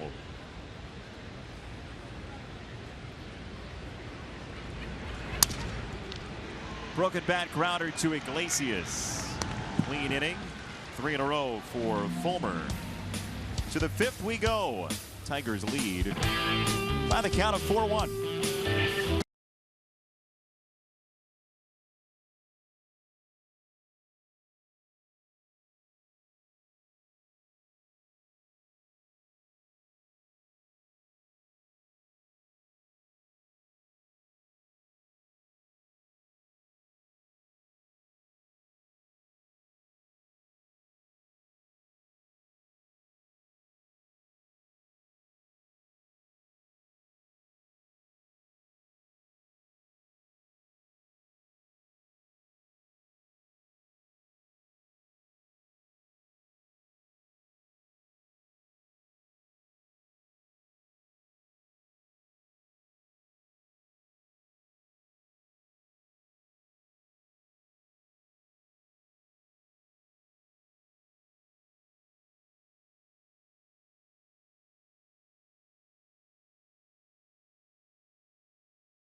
Ridley Cable in McLean County, Illinois. Whether or not it's past your bedtime, we thank you for joining us here at U.S. Cellular Field. He's Steve Stone.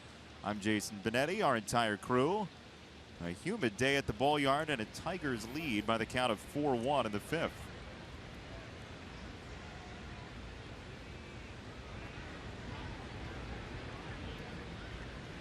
Matt Albers for his first full inning. It's a ground ball to second. Saladino. One down. Well, we had the rain last night. Today is the 16th anniversary of first rain delay at Safeco Field. Remember that? They had the roof malfunction. And Yes. eventually the game was stopped for roughly 50 minutes. That's when they took out Matt Albers and went to the pen. Thank you. Nice segue. Take us to the break, Johnny. Here's Dan Jennings. He'll come in next. For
Service experts called to the pen, and that call is to Dan Jennings. He's on for the 35th time. He's 3-2. His ERA 1.77. One out here in the 5th. Sox trail by 3. Collins then Saltalamacchia. As the Sox only used the one reliever yesterday with the rain. Albers through the 7th, and that was all.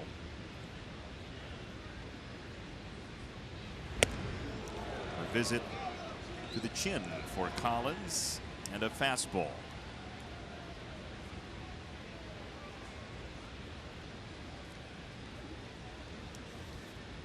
Well, the Sox do have an 8-man bullpen. They have a 3-man bench, including Brett Lawrie, who's out with a hamstring injury today.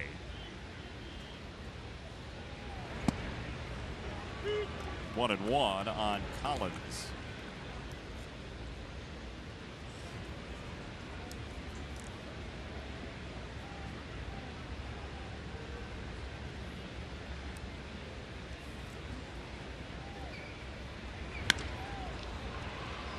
Floated to center. J.B. Shuck is on it for the second out.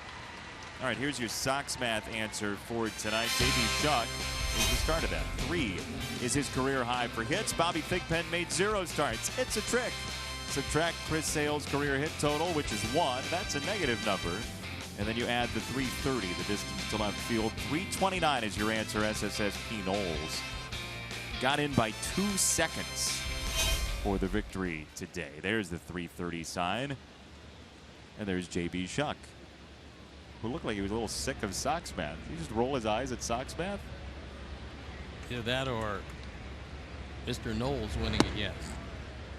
Well, we did have our first celebrity endorsement of Sox math before the All-Star break. Alex Avila made a mention to me before a game of Sox math, so we'll consider that a celebrity endorsement.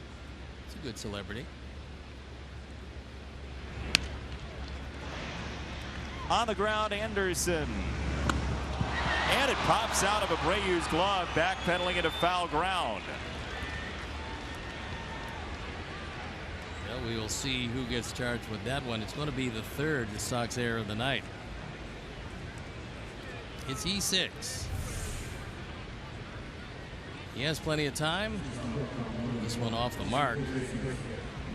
And Jose tries to tag Saltalamacchia minus the baseball as this comes popping out.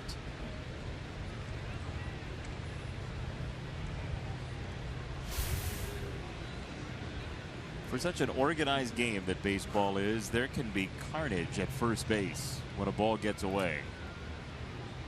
Well, you used to be able to think that the guy playing first, defensively, they just put everybody over there. But in reality, it's so much responsibility and you're involved in so many plays. That time over, throw off the mark.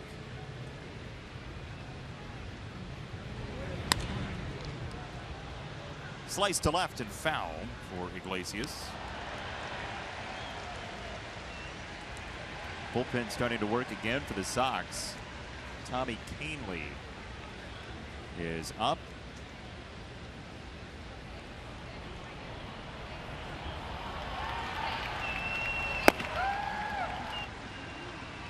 Tigers got 3 runs in the third and 1 more in the fourth, all against Sox starter Jacob Turner. Anderson on the retreat, throws out Iglesias. No harm because of the error. 4.5 deep. It's 4-1 Tigers tonight.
For 1, Tigers with the lead over the Sox. It's Narvaez, then Eaton and Anderson against precocious right-hander Michael Fulmer, who sends in strike number 1 to Narvaez. As Christmas in July continues here at U.S. Cellular Field, Santa and Mr. Claus. Stroke to right, Narvaez has his second hit. He's now 2 out of 5 in his White Sox career. Well, Fulmer had problems in the first and again in the third, so maybe here in the fifth.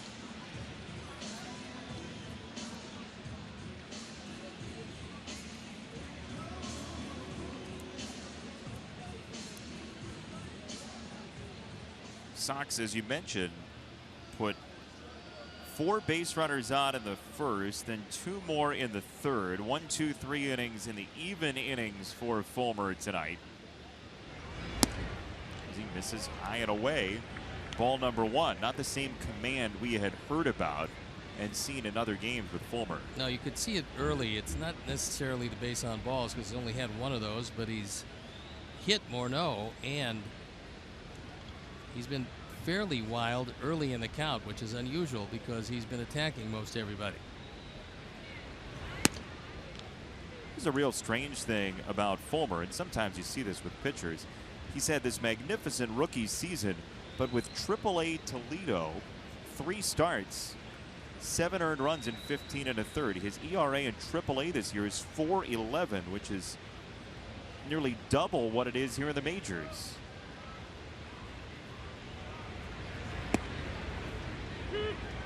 Is there a light switch that you can just turn on? Normally you get better fielders here.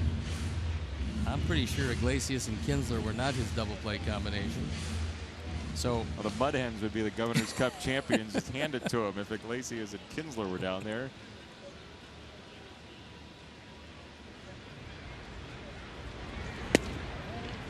Inside, 3-1 for Eaton.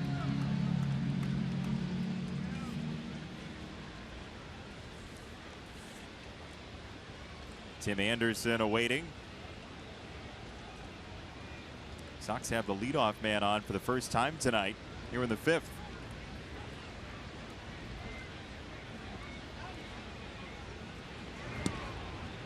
Now 2 on with nobody out, and a rally brewing in this 5th inning.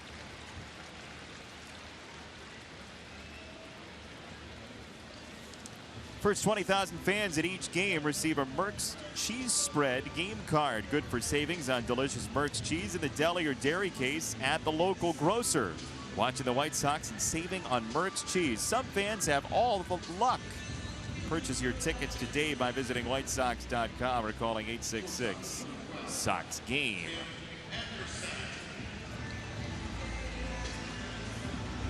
Two on, nobody out. Anderson, the batter, against Fulmer. A couple of rookies getting together, both 23 years old.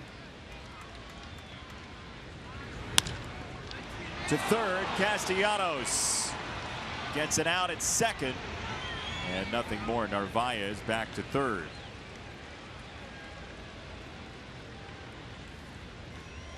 good heads-up play by Kinsler because he knows with the speed of Anderson, you're really not going to have much of a chance at first base. So you might as well take your chances with a catcher running. Maybe he would stray off third base. But Joe McEwing, knowing the ball was in the infield, told Omar to stay right here. And even though Kinsler did go behind him with the throw, he didn't wander off the bag.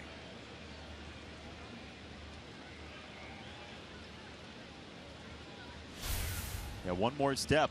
And he's out. Melky's 2 for 2. Chance to drive at least one in. And a foul grounder.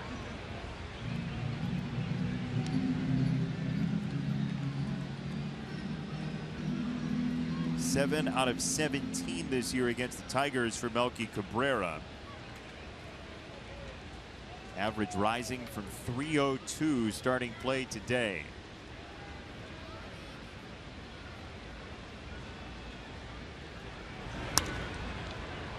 2 strikes.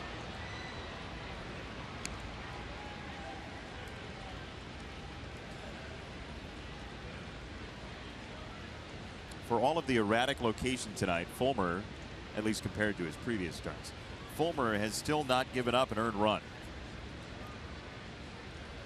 He's probably going to be put to rest right here.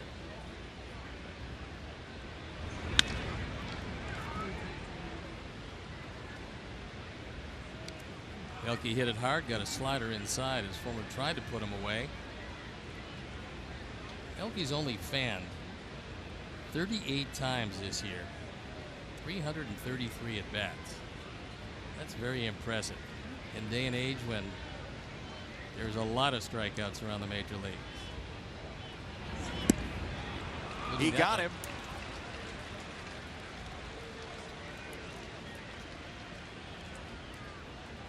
This is a good hard slider down and out of the zone, and unfortunately, Melky, having never seen it, swings over the top. 2 out runners at the corners. Melky entering this series was 6th in baseball in terms of swing and miss percentage, under 13%.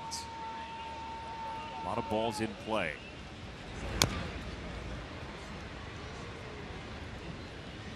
But you saw a great advantage of getting ahead in the count, because then you can use either a slider or a fastball out of the zone to get people out. And not a whole lot of pitchers in this league with good enough stuff to consistently get hitters out in the strike zone. They depend on getting ahead and using either that wipeout slider or the face-high fastball that's come really into vogue these last 5 years or so. That was a high slider from Fulmer. Normally those don't work very well. I think he's fortunate that one was out of the zone.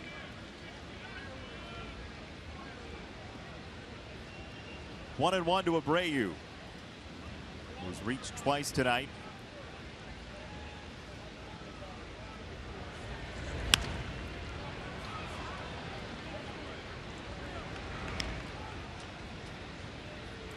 Likely won't see another fastball, at least for 2 pitches here, right? Well, Fulmer's ahead. If he sees a fastball, it's going to be face high, but you would think that he would be seeing that hard slider down and out of the zone. So Talmaki taking a look at the stance of Jose Abreu to see if maybe he crept up on the plate. This looked like a sinker he wants down. There it is, 2-2.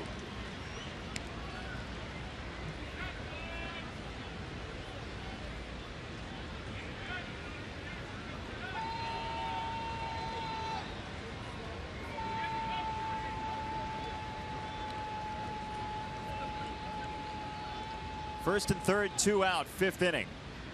Fulmer on the way home. Line drive, right field. It is down and fair. Abreu drives in at least one. And a stop sign at third. Abreu is safe. Ball gets away for a moment. Anderson can't go anywhere. 4-2 on the Abreu 2-base hit.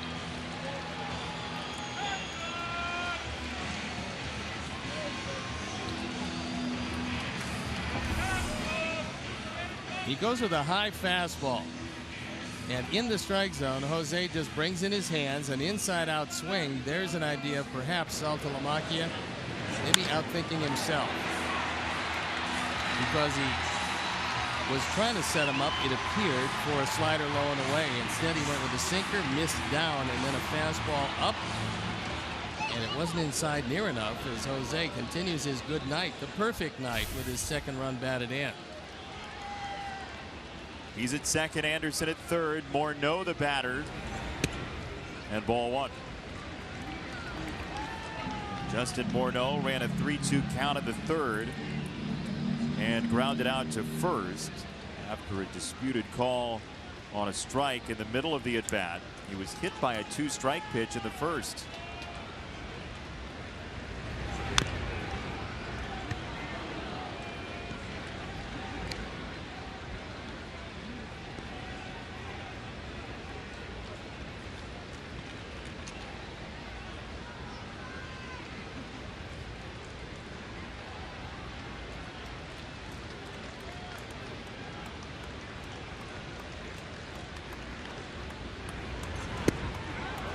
Tied him up 1-2.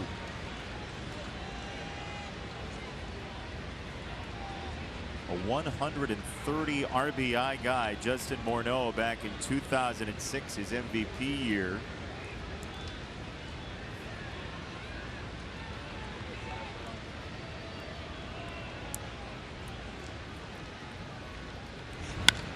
That ball stayed up and Morneau drills it. Right field and gone. The Sox lead again. It's 5-4. Reminiscent of 06. First Sox home run, a line drive rocket. Collins went back as far as he could go, only to look up.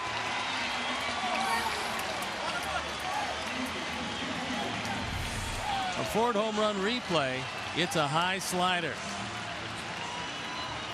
And in this ballpark tonight, as lively as it is, you can't throw too many fly balls, and that one into the bullpen. It's going to bring Rich Doobie out from the dugout, have a word with his young right-hander who just gave up the lead.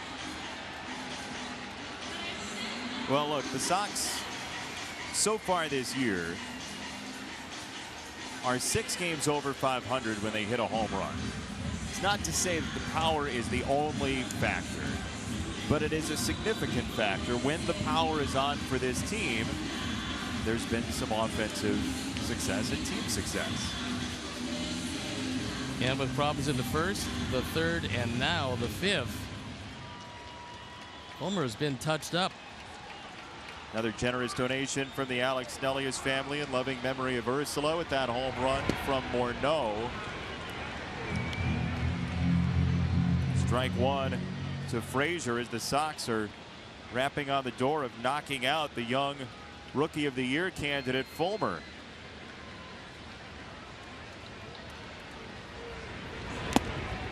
Tantalizing high fastball, 0-2.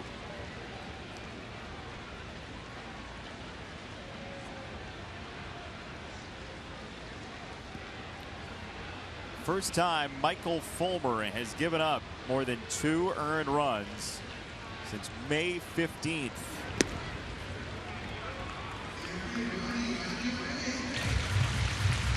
It's the 7th home run he's given up in 90 innings of work.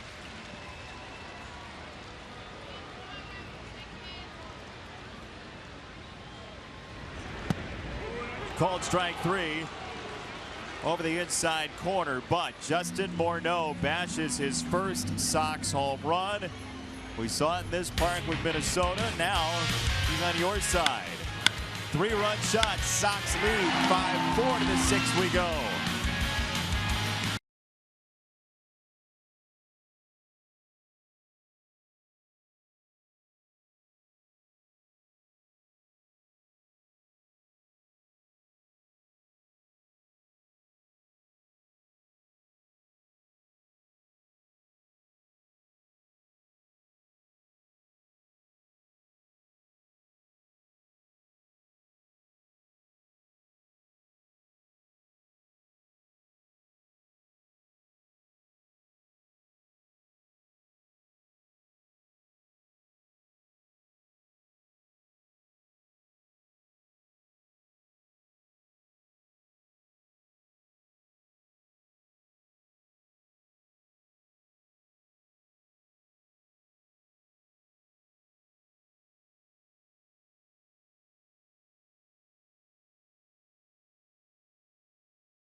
And Tommy Kahnle comes in the ball game.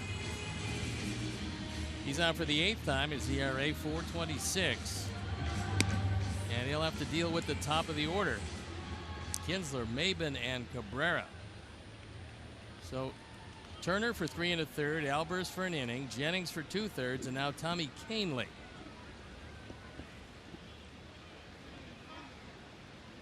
Santa's a little hungry tonight. Ian Kinsler has scored twice. He's been on twice.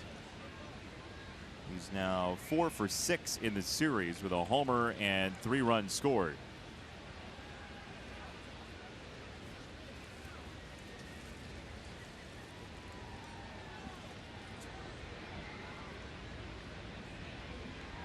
Canely to Kinsler. Ball 1. So Justin Morneau with a 3-run homer to give the Sox the lead. His 242nd career homer. 1-1 from Canely.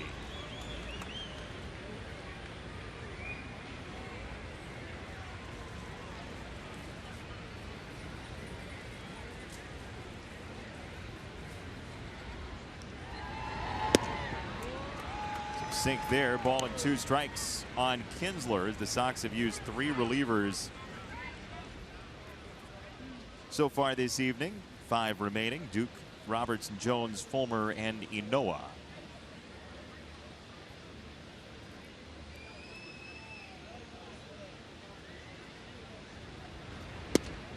Called strike 3. Canely nips the corner against Kinsler. Good man to keep off base because of his base stealing prowess, and that fastball dotted the I on the outside corner.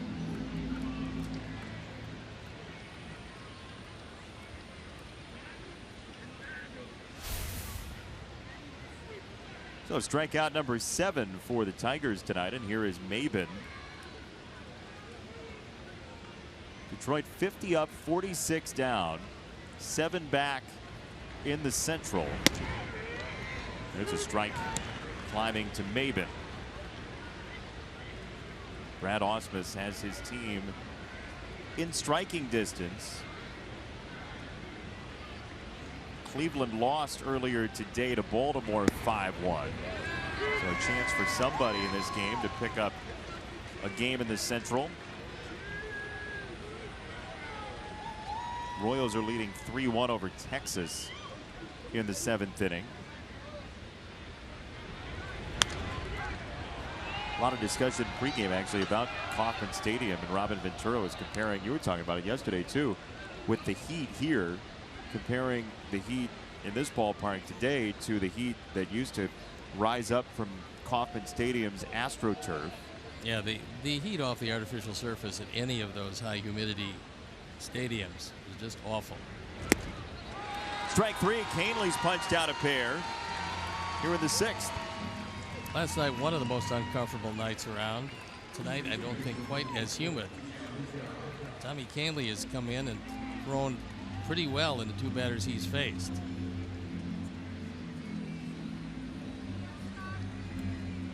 Two out, base is clear. Miguel Cabrera summoned. Double to left, single on the infield, and a walk with a run scored.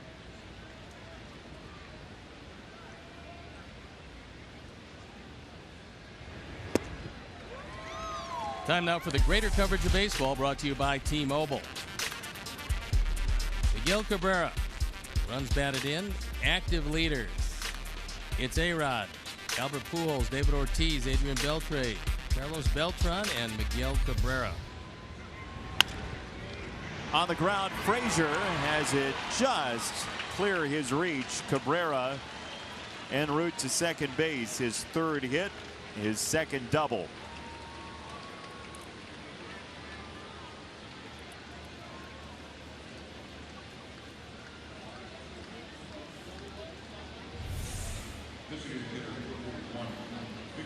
Just barely sneaking down the line. Second double of the night. I believe that ties him with Jimmy Rollins. It does, at 5'11" for his career. Well, looks like once again they're going to pitch around Victor Martinez. Take their chances with Nick Castellanos.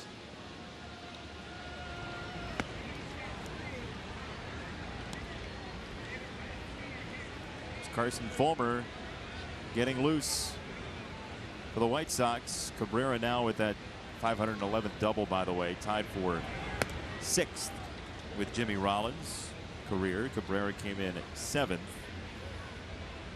David Ortiz 618, Pujols 594. The active leaders in Major League Baseball. Doesn't take a whole lot tonight to get loosened up in that bullpen. Few pitches, and you're ready to go, although Carson Fulmer has been a lifetime starter. They will usually give him a little extra time to get loosened up and ready to go. So for the third time in the series, Victor Martinez draws the intentional walk. Third inning yesterday, first inning and sixth inning tonight. So Castellanos with 2 on, 2 out here in the sixth for the Tigers.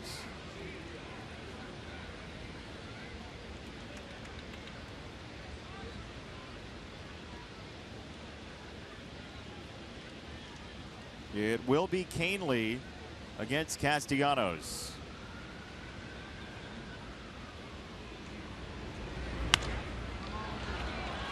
Right field, Adam Eaton. Tigers subdued. 2 left on, bottom 6 next. Sox by a run, 5-4.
Checking an official White Sox MasterCard debit card only available through local Wintrust Community Bank. Go to wintrust.com/Sox to learn more. Wintrust Community Bank, member FDIC. And we've got a new pitcher coming in the ball game. It's Kyle Ryan, on for the 34th time. He's been pretty good. 3-2 ERA, a little above 3.5. 21 strikeouts, 33 innings. However, he has yielded 39 hits. So he'll take a look at J.B. Shuck, the bottom part of the order due up.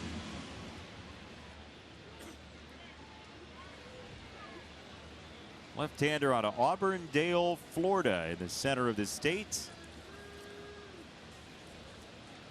To face Shuck, Saladino, and Narvaez, 2 lefties, with a righty in between.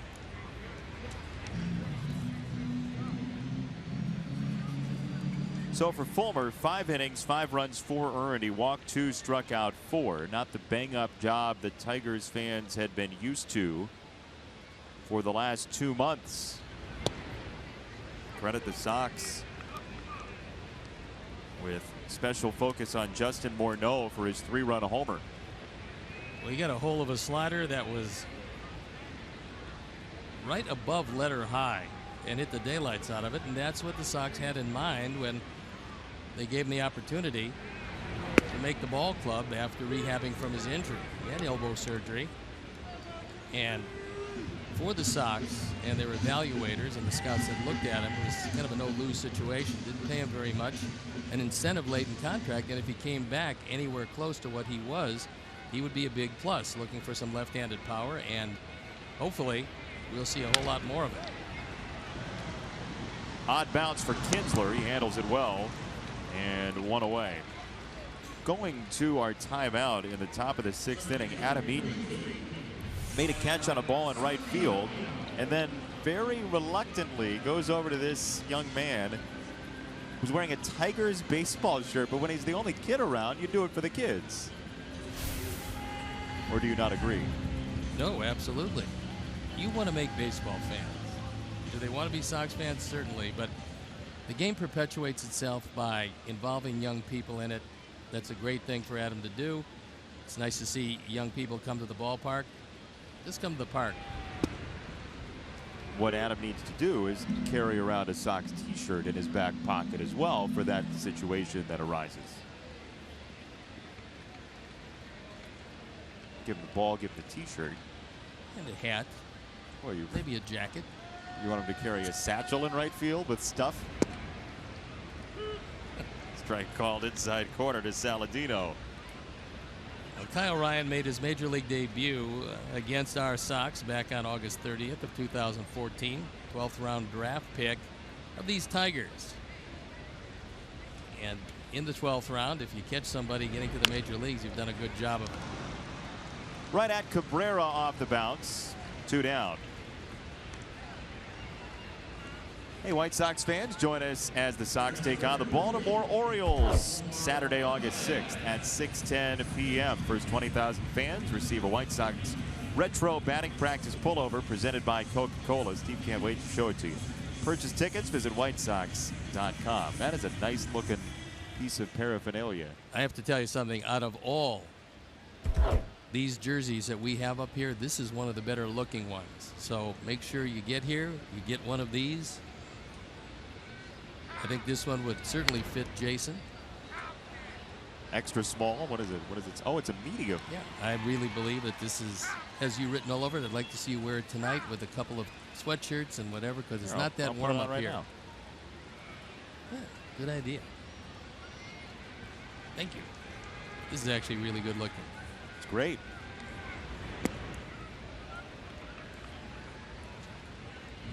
Actually, very nice. Thank you for the shawl. It's now, you know, it's not a warm weather thing though, Steve. Mostly not. Do you have a hot pot of coffee you'd like to offer me too? I don't think it breathes very well. The coffee or me? This. 2 strikes on Narvaez, who singled and scored in the 5th. That 4-run inning for the Sox.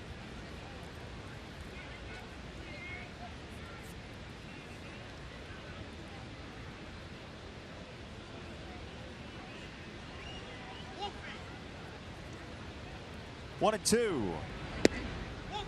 Omar lays off. 2-2.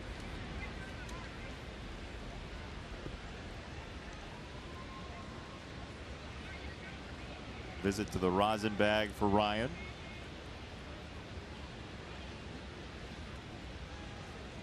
Interesting part about the rosin bag, they give it to you ostensibly for 2 things. Number 1, to dry off your hands. Number 2, to give you a better grip on the baseball. He didn't go. 3-2. So where it might occasionally dry off your hands, it does not give you a better grip on the baseball.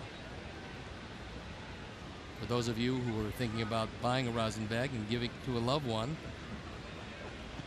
it is Christmas in July. You're not going to get a better grip. Nothing says I love you, honey, like a rosin bag. 3-2. Grounded foul. Where would you even go to purchase a rosin bag? Just your local sporting goods store? Yes, exactly right. That's where you would. Which aisle is that? The bags. Our aisle. There you go. There's what it looks like. Although the one you purchase in the stores might be substantially smaller than that. There are many sizes of rosin bag? There are, depending on how long the game is. Well, most baseball games are 9 innings. Not the Little League ones. So there's a 6 Little League or rosin 7. bag. Yeah, it's a little smaller. Still doesn't work, even in Little League. Here's a 3-2. That's ball 4.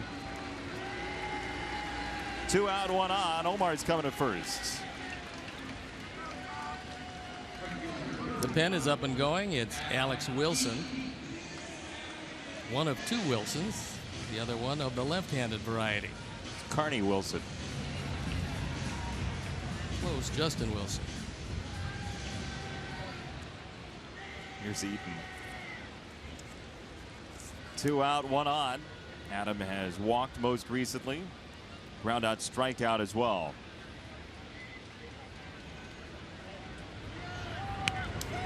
Bunt, third base side, rolling foul. And Castellanos touches up before it can think about banking back fair. Yeah, pretty good idea. For all of you young players, might be playing third base. You come in as soon as that ball goes foul, you make sure you get it as quickly as possible, because you never really know, unless you roll a couple of baseballs down before the game starts, how it's going to roll when it gets close to the line. You let that one roll, you never know where it might come back into fair territory. Castellanos made sure that it was foul as soon as it trickled foul.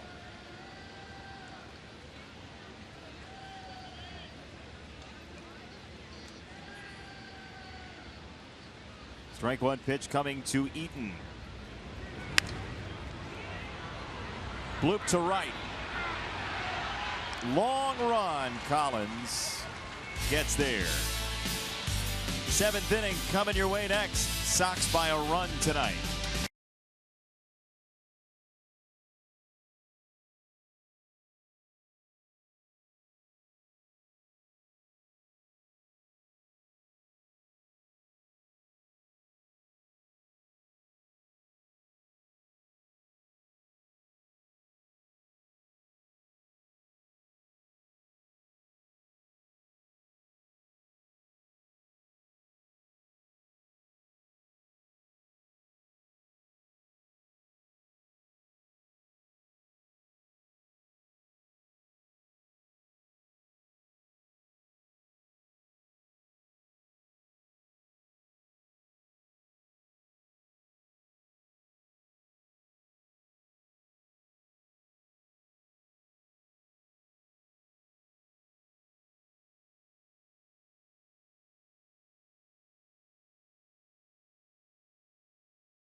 Third time he has yet to give up an earned run. Hopefully that trend continues. 2 2/3 innings, 3 strikeouts, no walks.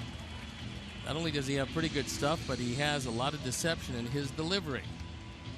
And this is really a sign that the Sox think a whole lot of him, because otherwise he would not be in a 1-run game late. He comes in the 7th. He is the second Fulmer in tonight's game. The starter, Michael, for Detroit. We were without a Fulmer, Fulmer, from 1890 to 2015 in Major League Baseball. Before that, there was Chick Fulmer, Washington Fulmer, and Chris Fulmer of the 1889 Baltimore Orioles. Michael and Carson, each rookies, each in the same ballgame. And no sooner does one Fulmer get here, boom, right behind him, yet another Fulmer. Well, now our glass is more than a half Fulmer. I'm leaving, thank you. Ball number 1 to Upton here in the 7th. That was an ad lib. Wow. I want to script him from now on. 2 balls, no strikes. There has been an Fulmer. Remember Brad Fulmer? Left-hand hitter. Yes, I do. Who, if you played in the same time? I remember all left-hand hitters. Yeah. If you played at the same time as Brad Fulmer, he'd have been 9 out of 6 against you. Nice short stroke. Hit with short arms well, by the way. His arms were really short, so he had no choice. You have a tail of the tape I for remember, Brad Fulmer? I remember him, yes. 3-1 from Carson Fulmer to Justin Upton. That slider just spun out of his hands. Once again, it's a little difficult to keep the grip on the baseball when you're sweating on a night like tonight. There you see the slider just slips out of his hand, and Upton gets down under it. Ball 4 to the backstop. Upton walks to lead off the 7th. That time Carson's foot went out from under him and he slipped on the mound. So Don Cooper looking at the telephone and wondering, let's see.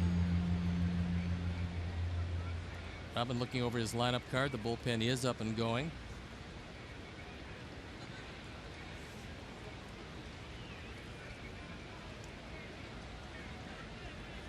It's Tyler Collins, one of 2 Tigers not to reach so far tonight.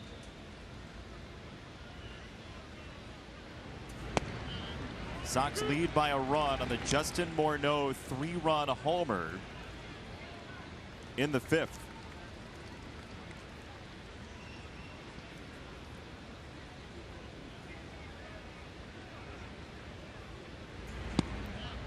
Oh, and 2. That was a good changeup.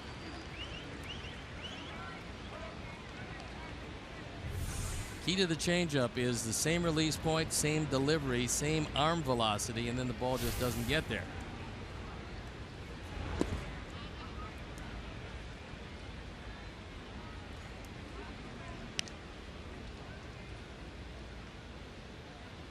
Ball and 2 strikes for Collins.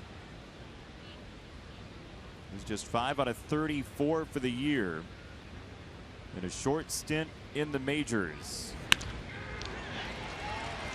Base hit to right.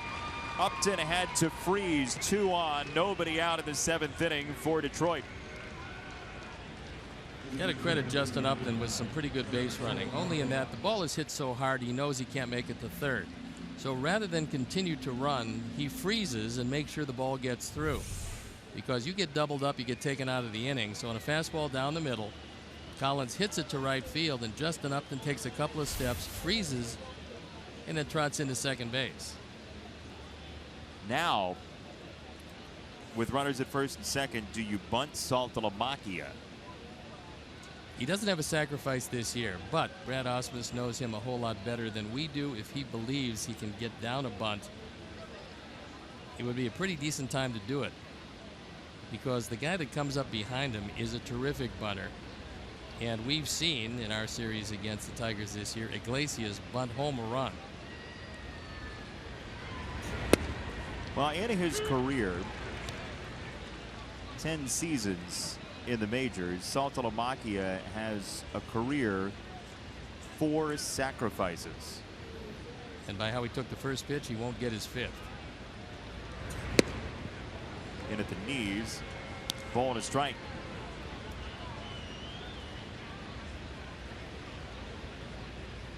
There's a situation, as with every team he's been with, where you need fewer letters or a bigger back.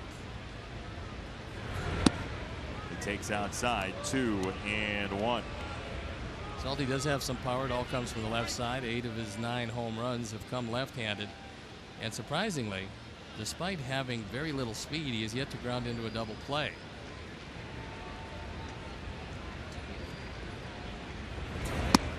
Outside, 3-1.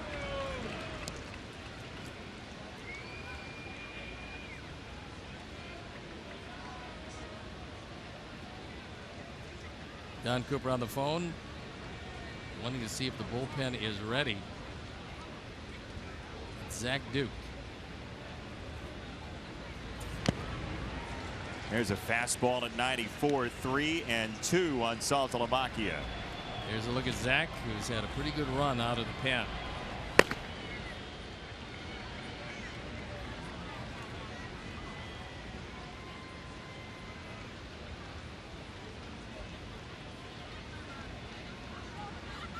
First and second, nobody out. Inside, ball 4. Saltalamacchia loads him up with a walk. 7th walk for the Tigers, and here comes Don Cooper.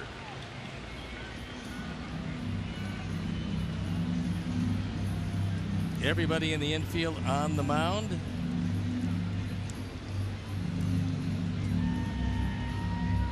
Now, it's a little more difficult with a force out at the plate to bunt. Iglesias has 5 sacrifices this year. He's a great handler of the bat. He very rarely strikes out. So in this situation, he's a pretty handy man to have around. He does not have a sacrifice fly. But with just 33 strikeouts in 300 at-bats, you got to figure he's going to get the bat on the ball. At the very least, he gives you a lot of options. Yeah, he does that. And his manager, Brad Ausmus, knows that he can bunt real well. And right now, Jose Abreu at first is way back. Ball 1. So's Frazier at third. Yep. But no sign of a bunt on the first pitch.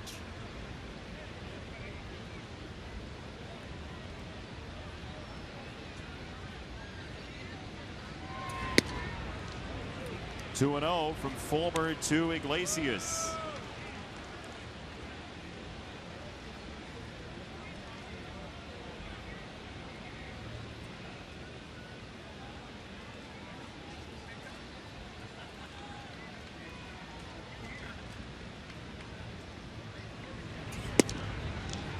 Got a strike at the edge of the zone. 2-1.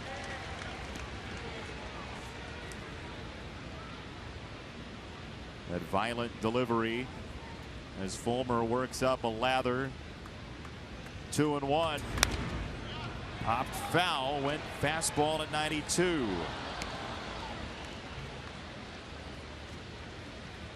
Ten ground ball double plays off the bat of Jose Iglesias.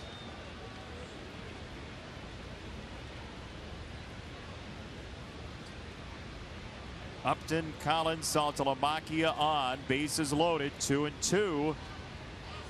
And time called.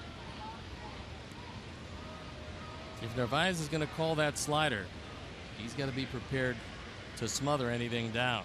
Tying run 90 feet away.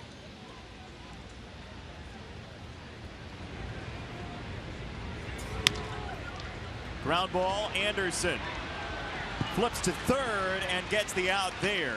Score at 6-5. Collins is out. Upton scores. It's a tie game in the 7th. There's a big advantage of having a guy that makes good solid contact. Tim wasn't going to turn a double play here, and so he bobbles the ball, realizing that he has one play. Todd Frazier realizes the only play he has is at third base, so he retreats. Tying run scores. But when he looks at second and then realizes there's no play there,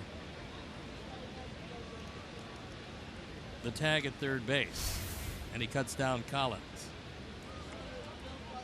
First earned run allowed by Fulmer. 2 on, 1 out for Kinsler.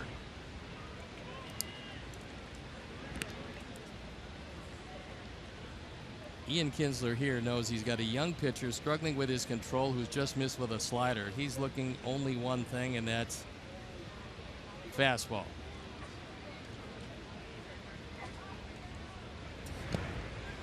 There it was in the dirt. 2-0 for Kinsler. Nice stop by Omar. He just called a fastball. Carson does not get it close. And the backhand stop. Saltalamacchia thinking about it, then retreats.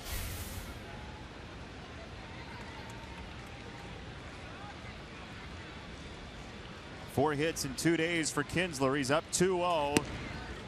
And he takes a called strike. There's a break. Our pitch tracks had it outside by a hair.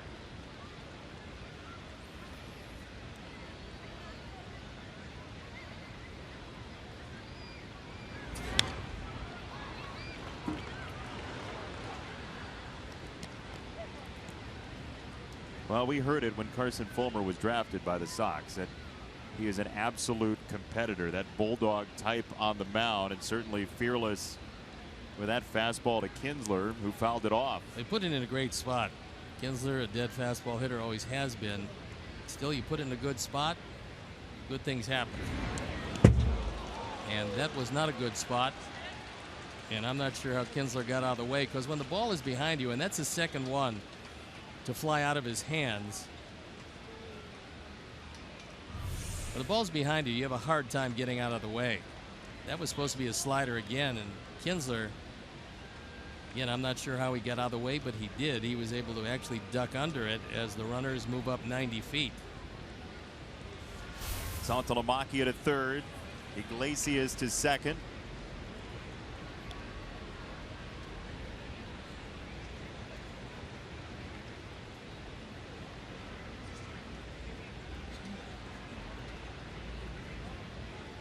And the question is, does Jeff Nelson think that that ball might have tipped off the bat?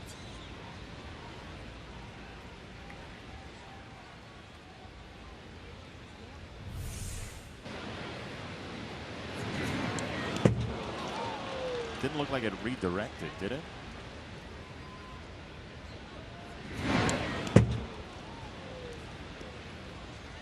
It sounded like it might have tipped off the bat. But at least on the scoreboard, it's 3-2. Real time, it sounded a little strange, yeah, but Jeff too. Nelson just held up 3-2. First base open, payoff pitch. Shortstop Anderson comes home. Got him.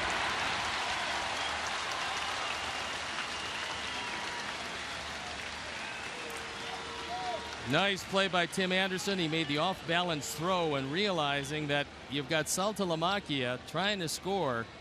He does not have good speed. And with the infield in, a good throw right into the runner. Saltalamacchia slides into the tag.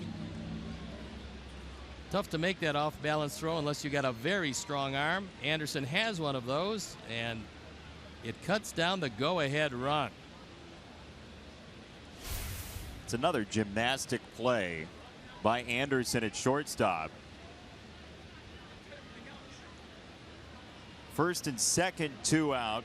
Behind the play, Iglesias stalled at second. Kinsler now at first.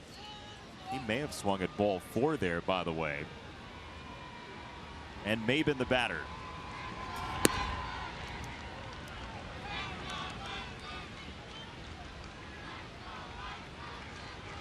So if you're Cameron Maben, you realize that there's no way in the world you want to get to the man in the on-deck circle, Miguel Cabrera, so you've got to look for a fastball. Well, he got a straight change out of the zone.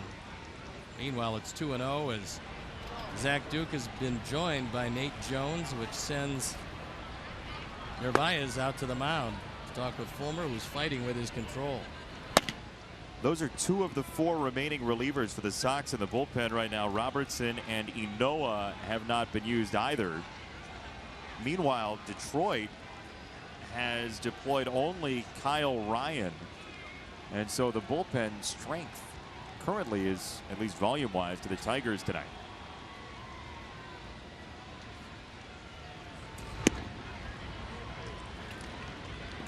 Ball 3.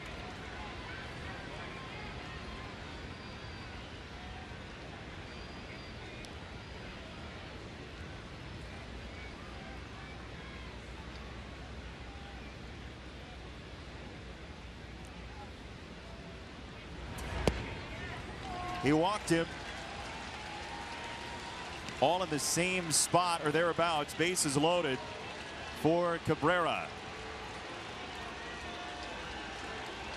And Don Cooper telling Robin to this point that Jones is not ready yet.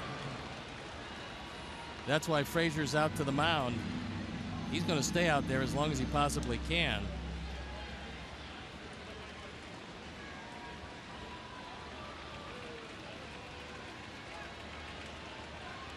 And now, after about 5 or 6 extra pitches, Robin's going to take the long, slow walk to the mound. And then undoubtedly, it's not going to be Zach Duke. It is Nate Jones coming in. So 3 walks and a single against Fulmer. Tie game as he leaves. Nate Jones trying to quell this rally. Rejoin us after this.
Ticket offers and seating locations all season long. Game day opportunities, club auctions, ballpark tours, membership gifts, and more. Visit SoxPrideClub.com to join today. Good thing the commissioner's mention of limiting reliever numbers has not been put into play today. The Sox would have lost. Time now for the Midas Tire and Auto Service experts call to the pen. And it's Nate Jones in a succession of relievers on for the 44th time. He inherits the bases loaded and one of the league's best. Having a perfect night, Miguel Cabrera. Strike one. Nate Jones, the beneficiary there to start the at-bat with a strike.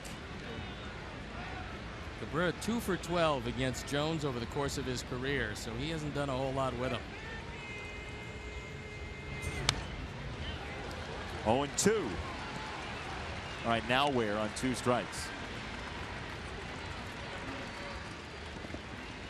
I trust my catcher's going to be able to stop it. I throw him the best slider that I can throw him just out of the zone.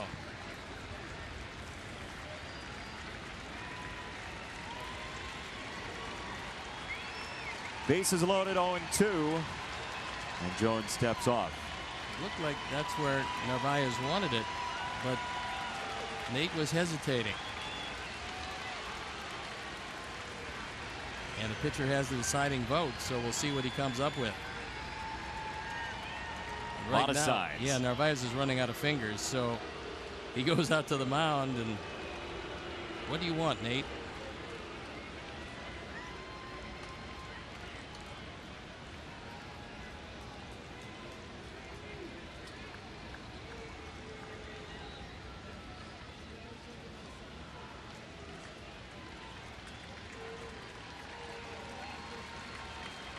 Oh, 2.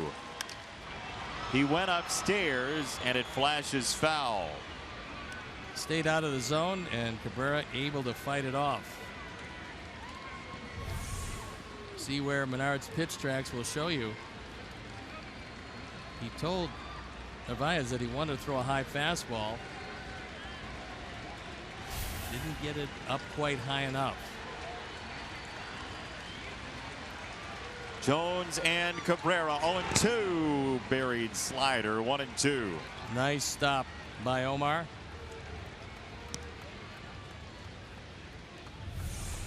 You call the slider and you know that you're going to have to go down and do something to make sure it does not get by you.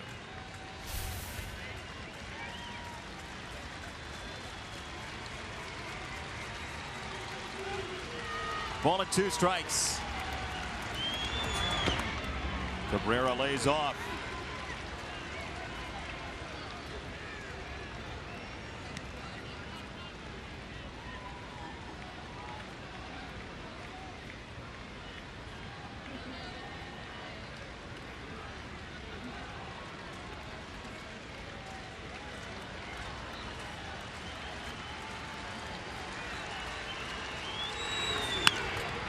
on the ground and through. Tigers lead. 2-run single for Cabrera. After missing with a couple of sliders, Nate tried to get this fastball. I believe he tried to get it inside. He got it out over the plate. RBIs 55 and 56 on the 4th hit of the night for one of the league's best. That one pretty much split the plate. Shot right back up the middle. And a 3-run 7th. The Tigers reclaimed the lead. 2 hits, 3 walks. Cabrera now the 56th player at 1,500 runs batted in.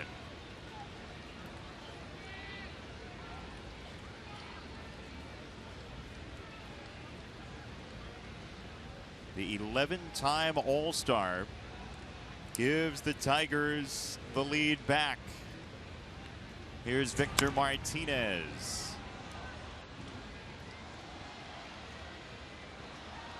So when you think back to this inning, and as it's digested and people look at it, the leadoff walk to Upton, one of the keys, but the biggest play, the walk to Maben, allowing Cabrera to come up.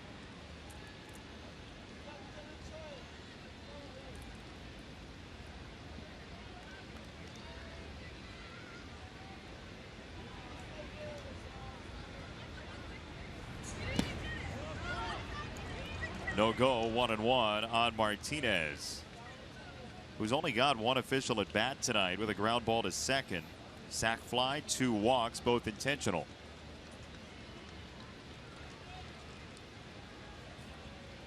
Sixth pitcher used tonight for the Sox, Nate Jones.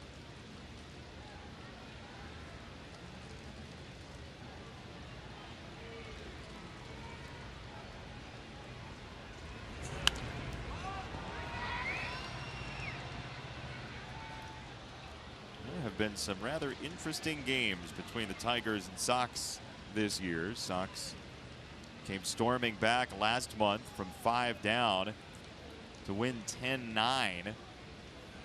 Tigers in a seesaw game today have reclaimed the lead here in the 7th.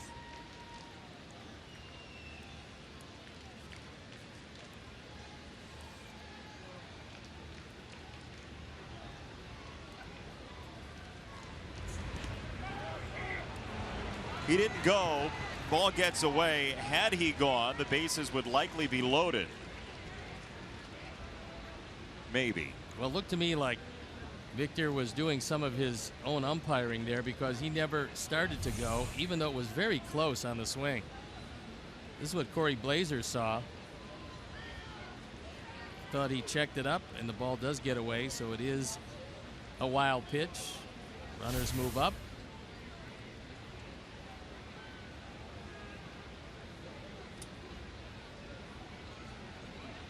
2-2.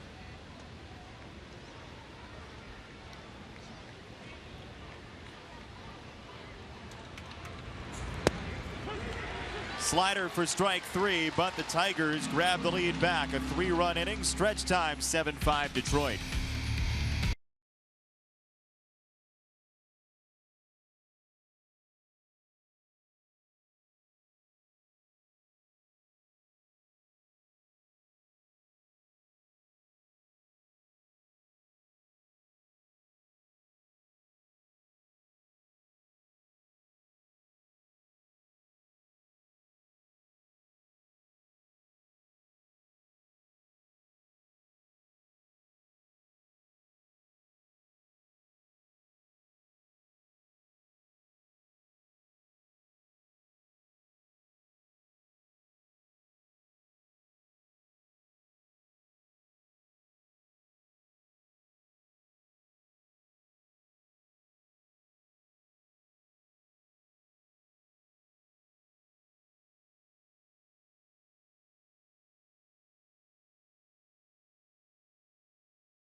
Alex Wilson, who is appearing in his 36th game. It's a whole lot of games to have no record. He does have a 3.49 ERA, 12 walks and 38 2/3. And he's going to face 2, 3, and 4 in the batting order.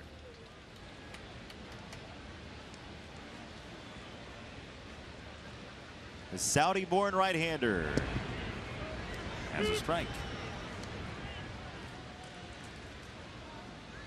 You planning on going somewhere? You're standing up right now. This has been fairly lengthy. The 7th inning stretch just happened. Now you're stretching after the stretch? It's a dual stretch.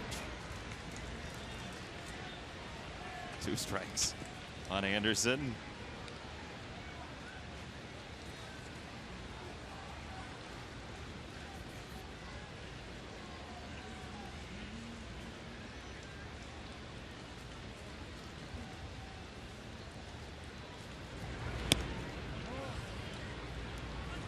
Could have been called strike 3. 1 and 2 for Tim Anderson. Kyle Ryan, 1 inning, 1 walk. Wilson, the second reliever used by Brad Ausmus today.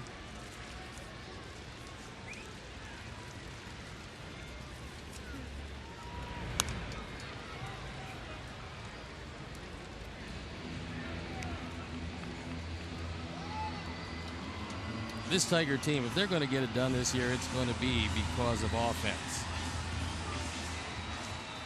Pitching staff is fairly well down there in ERA. But the hitters, 5th in the league in batting average, and they can put up a few runs.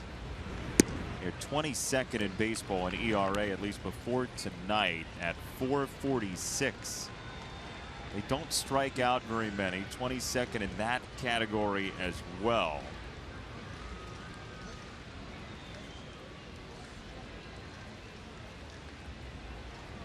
Two balls, 2 strikes. Wilson to Anderson. End of the bat shot to second. Kinsler.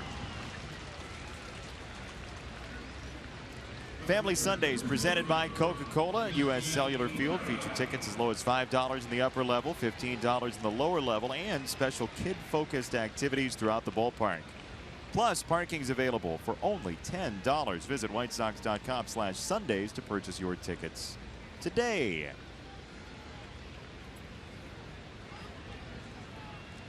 Sox got 4 in the 5th. Tigers picked up 3 in the 7th. Melky takes ball 1. He's 2 for 3 tonight with a single to right and a double to right center.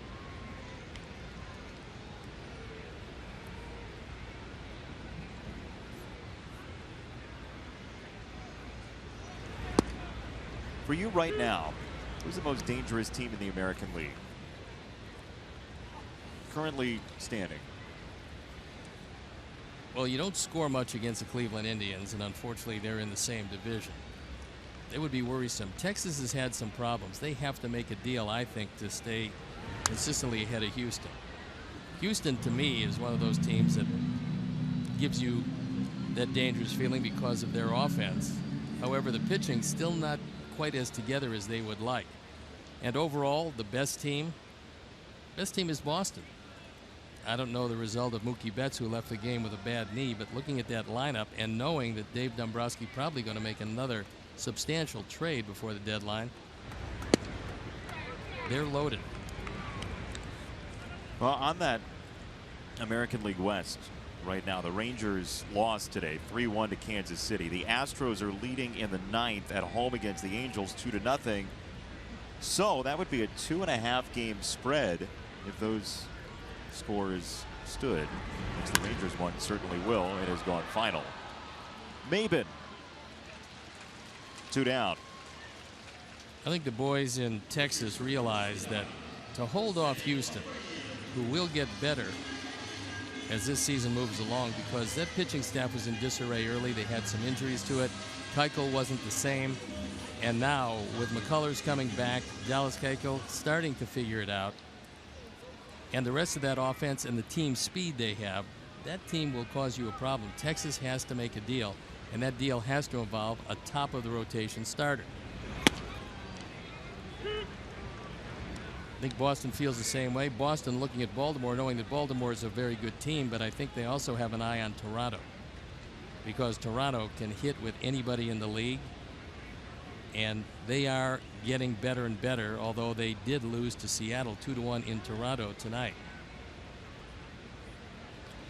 Well, at the very least, the starting pitching has been serviceable plus for Toronto this year. The bullpen has had some issues. Well, Marcus Stroman is starting to figure it out again. I mean, this is a very talented young right-handed pitcher that had a tough time when the season started. R.A. Dickey's been in and out. That's still a team that's really dangerous. Now they get Bautista back to go with that lineup, which is deadly top to bottom. So they're going to cause you some problems. They're one of the few teams that probably could slug their way to a division title. Not many teams can say that. Toronto, one of those teams. We'll also check on, you mentioned the injury to Mookie Betts. Buster Posey left the game today for the Giants. And the Giants lost their ball game at the Yankees tonight. Wrapped to short. Iglesias doesn't have time. Abreu is safe. Third hit tonight for Jose Abreu. Keeps his perfect night intact, keeps the inning alive, and brings Brad Ausmus out. Normally, Iglesias makes his play without a great deal of difficulty, but he had a great deal of difficulty here, and Jose hustling down the line. So Brad Ausmus, ever aware of the lip readers, bids him a fond farewell.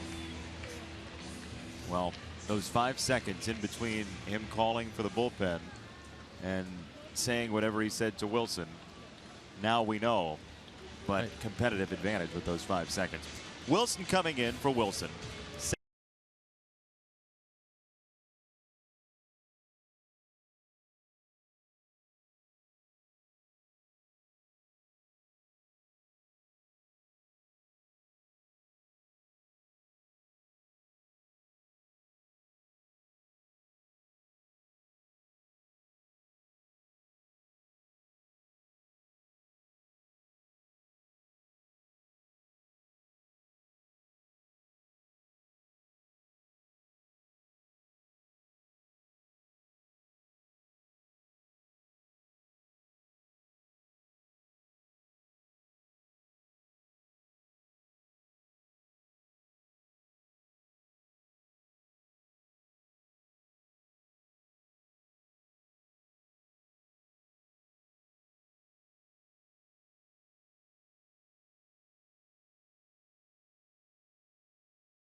Auto service experts call to the pen. They should be paying extra tonight. It's Justin Wilson on for the 40th time. 2-2, 3.31 ERA. There you look at some pretty impressive numbers. 43 strikeouts, 35 and a third with just 6 walks. And he's going to come on to face Justin Morneau. Well, the Tigers got Justin Wilson from the Yankees for Luis Cessa this offseason. The starter, Fulmer, for the Tigers, came along with Cessa from the Mets. Morneau against Wilson.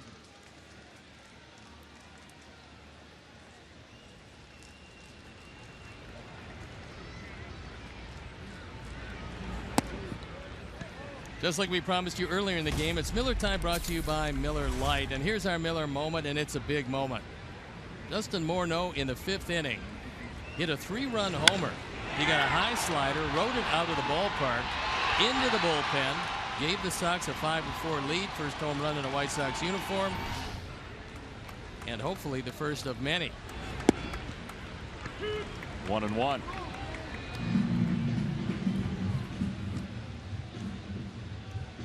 Now Frazier's next. Tied for the major league lead with his 28 homers.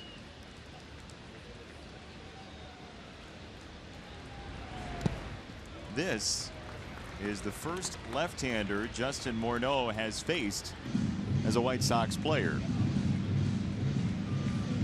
Well, in his former life, before injuries, he played against everybody. Left-handers didn't bother him at all. And if you do play every day, put up the kind of numbers he put up, doesn't matter. When you're swinging it well, you can hit anybody.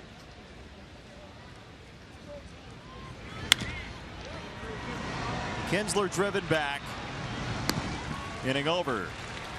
Abreu stranded after a 2-out single. Wilson does the job for Wilson. 7-5 Tigers.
The bump in search of his 15th win in Game 3 of the series with these Tigers.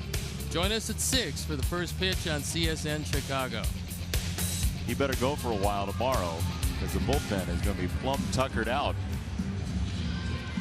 It certainly is that, as Zach Duke comes into the ball game on for the 49th time. He has been a very busy man. 2-0 and ERA below 3. So it was Turner, Albers, Jennings, Canely, Fulmer, Jones, and now Zach Duke. Avisail Garcia comes in the game to play right field. We saw Adam Eaton foul a ball off of his leg, but that was a while ago. Could very well be. I mean, that thing in the humidity and all of the running might have swollen up some. Maybe they want to take a look at it. Brett Lawrie not in the lineup today with his hamstring injury from yesterday. So in terms of availability, the Sox may be down to just Navarro on the bench. Duke pours in strike one.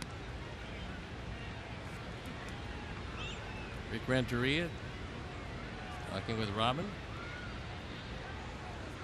asking him if Navarro can pitch.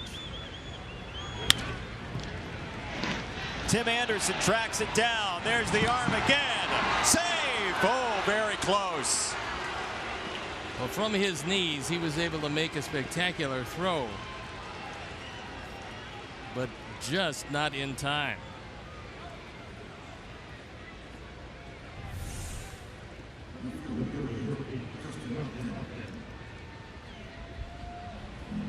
From his knee, doesn't get it there in time. And Castellanos helping out Doug Eddings. That is a supreme throw. It was that, and he almost got him.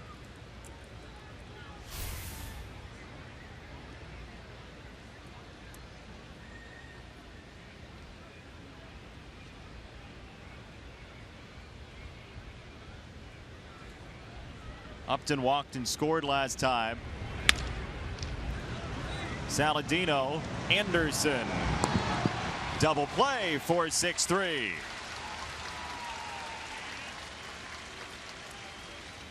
That was one of the firmer backhand flips we've seen. As Saladino gets it, figures the fastest way to get it there was a backhand flip, but he put something on it. And that's the only way that they could double up Upton at first base. He gets him by a step. And it's a very snappy 4-6-3. Tyler Collins, the last hope for the Tigers in the inning, and a breaking ball strike from Duke.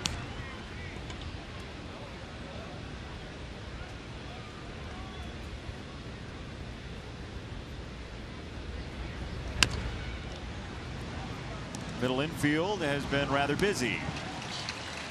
Quick work by Duke. 5 pitches to the home eighth we go. 7-5 Tigers.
On the way for the Sox here in the 8th inning. They trail 7-5 on a Tigers 3-run rally in the 7th inning.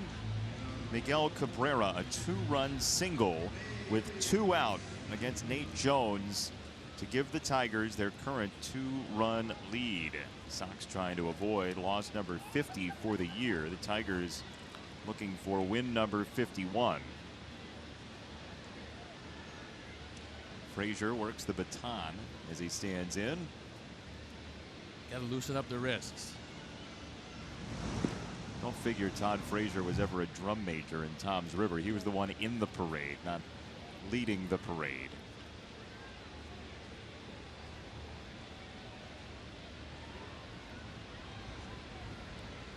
And with nobody loosening up in the pen so far, it's going to be all Wilson. 2-0 on Frazier, who now is in second place in the majors with 28 home runs. Mark Trumbo went deep tonight, so 29 for Trumbo, 28 for Frazier, who came in second place at the home run derby at the All-Star game in San Diego.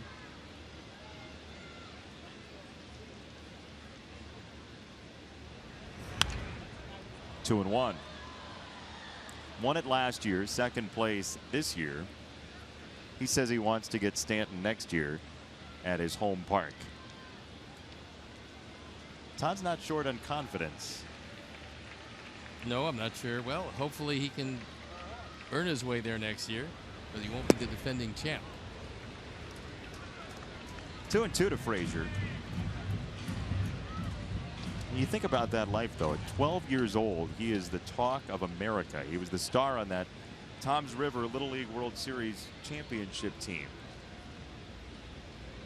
And ever since then, in the game of baseball. Castellanos, one down.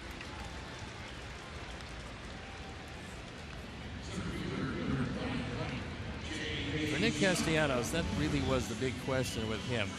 It was a pretty good idea that he could hit. But the question was defensively. Could he play Major League third base? He's really worked long and hard and sharpened up his game. He's only made 6 errors this year in 93 games.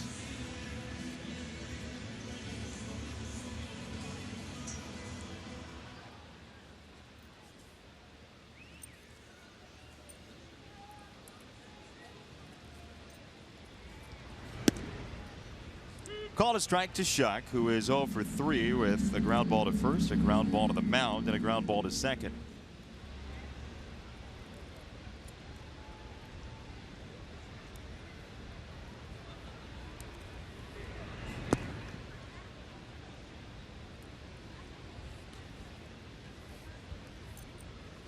Saladino to follow. Ball and a strike to Shuck. Still looking for his first hit of this series.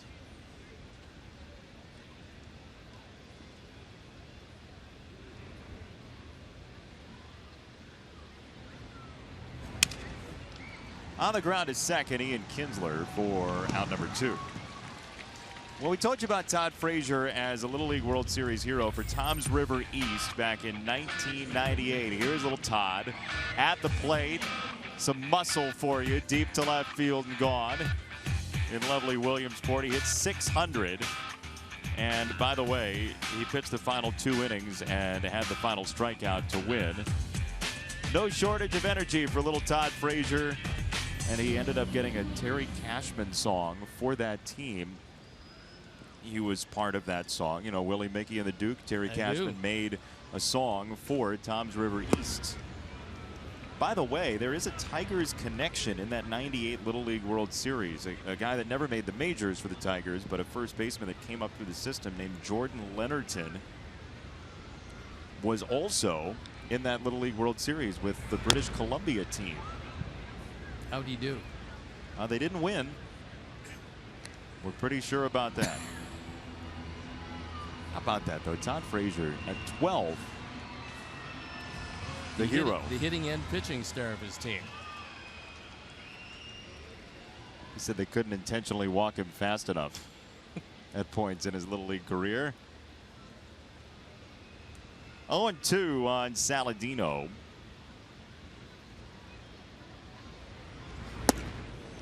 Up the ladder. That's a well-placed pitch. You're ahead, you throw that high fastball, get the hitter's attention, change his eye level. First 2 pitches down, next pitch up and in.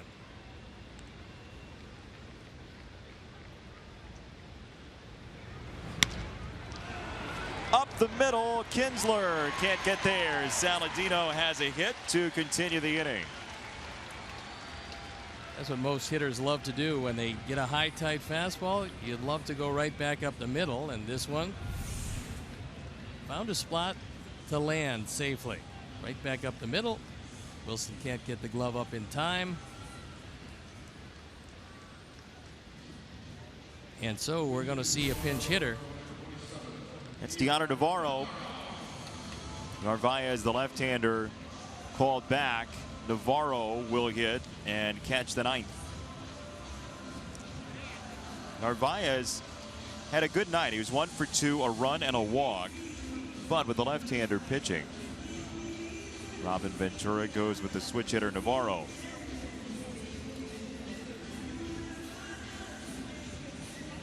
Ganner right-handed, just a touch better than he is left-handed. Hit 3 of his 5 home runs right-handed. but that's in only 58 at-bats, as opposed to 2 home runs in 141 at-bats as a left-hand hitter.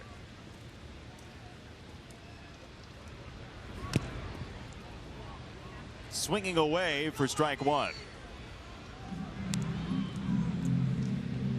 Pretty impressed with Wilson's stuff. Yeah, I always liked him. I liked him with the Yankees, and what Detroit did was they went to a team that was pitching rich in the back end of the bullpen, and they traded him a guy that's got a chance for a guy who could do it right now in Wilson. 2 strikes on Navarro.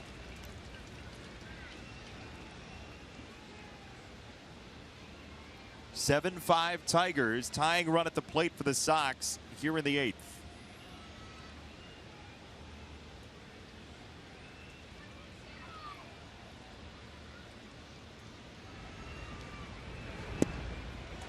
Three-pitch strikeout.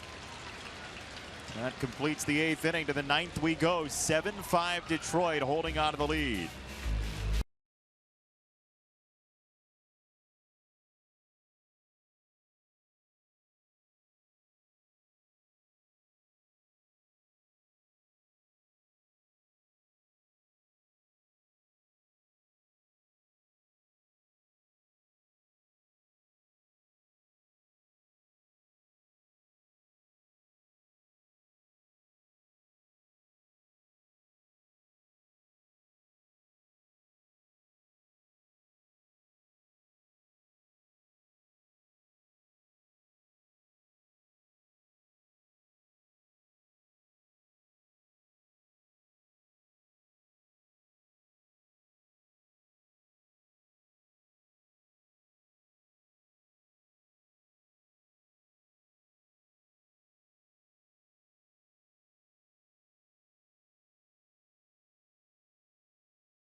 On CSN as the Chicago Fire hit the road to face New England. Coverage begins at 6 on CSN+. The Revs and the Fire as Navarro is in to catch.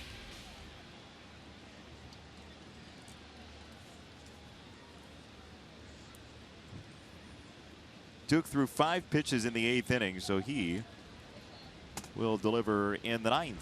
Saltalamacchia watches a hook for ball 1. 14 letters in the last name for Jared Saltalamacchia.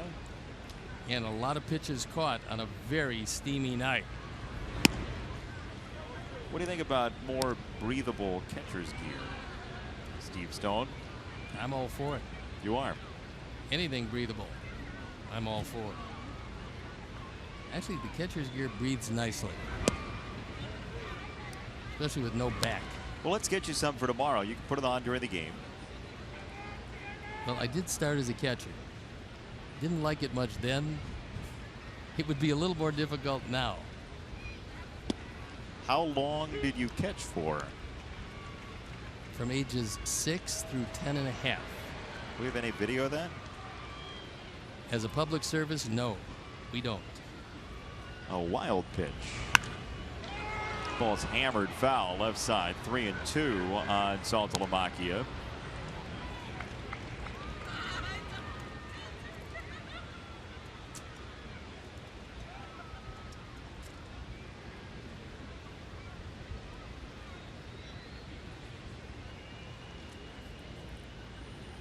Three and 2 from Duke.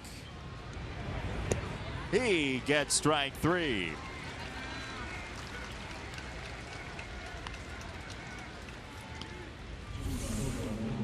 Good soft breaking ball. Has him well out in front. Picked out of the dirt. And Deanna Navarro does the honors. Salty, too tired to even think about running. Your Honor, Deanna? That's what he is. One out for Iglesias, who drove in a run in that 7th inning and takes a strike.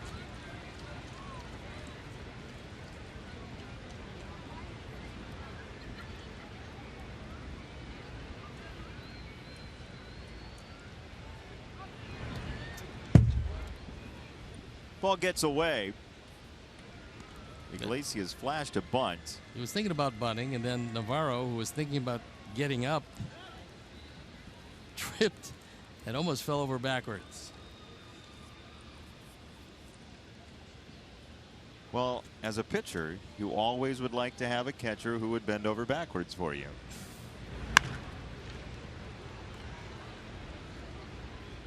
You know that better than anybody. We heard about it all throughout the programming during the rain delay last night. Closer look, Steve Stone. Yeah, but we couldn't hear that. And, Well, I've never seen the program. Quick pitch, ground ball. Foul. Somebody needs to get you a copy of that. Although you know what stories you told. You told them. Yes, but the good thing about being older is you forget. Forget the telling or forget the stories? Stories you remember, you just can't remember telling them. Which works out well for the audience.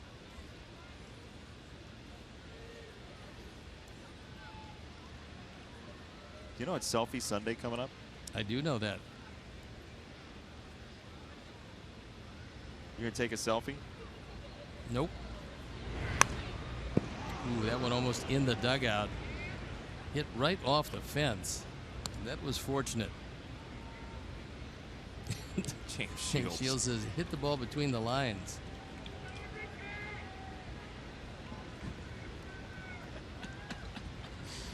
Throws a few seeds at him.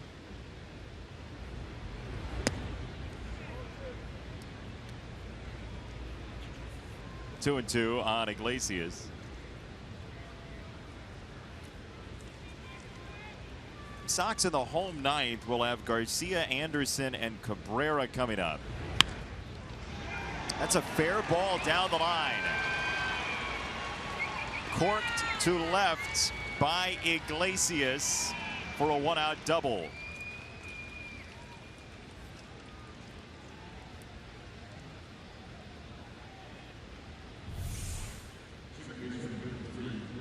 This one just inside the bag. The call by Corey Blazer, and then he has to go out to check and see what's going to happen with the ball in the left field corner. When that happens, home plate umpire Jeff Nelson has to go to third base to be ready to make a call if in fact Iglesias was to go there and there was a play. So good rotation on the part of the umpires on a very long, steamy night, and they did it perfectly.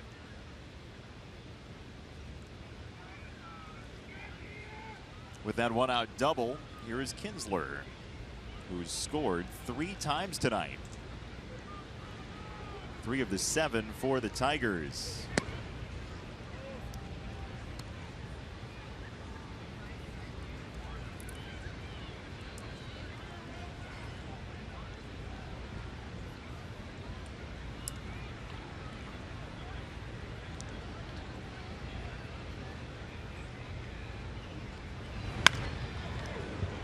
Smoked. Look out, Camberwell. And hopefully everyone's okay. So with Zach throwing a lot of slow breaking balls inside to the right-handers, beware on that left side.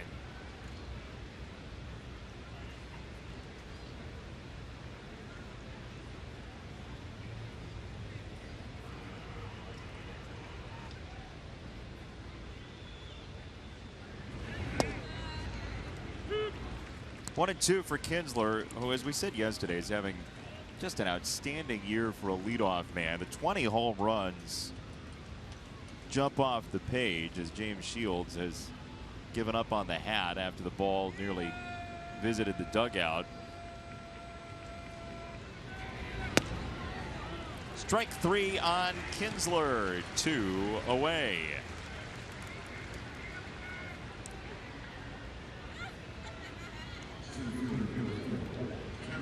6:10 tomorrow, 1:10 on Sunday. Sale and Quintana scheduled to pitch before the Cubs come calling, and then the Sox go to Wrigley for 2. Then it's on the road. Minnesota, Detroit, off day in between, then 3 with Baltimore here at home. Then a lengthy road trip again.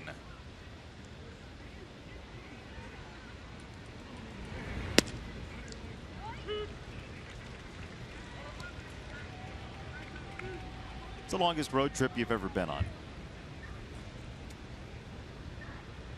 Well, years ago, coming up with San Francisco, used to take 4-city, 2-week road trips. You'd have a couple of days off. Why? In those days when they sent you east, they try to get as many teams as they could in the trip. So did they not have airplanes? Enough airplanes back then? Oh, they did, but they certainly wanted to save on the trips. Those were long ones. 4-city, 2-week trips. Maben to right, Garcia for out number 3. Sox will go at the top of the card. Eaton is out, Avi is in, Anderson to follow, then Melky, Cabrera. Sox need 2 to tie, 3 to win. See you then.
Fans that purchase this special ticket offer can join us in the morning to take selfies with select White Sox players. To purchase these special ticket packs, visit whitesox.com/selfie Sunday.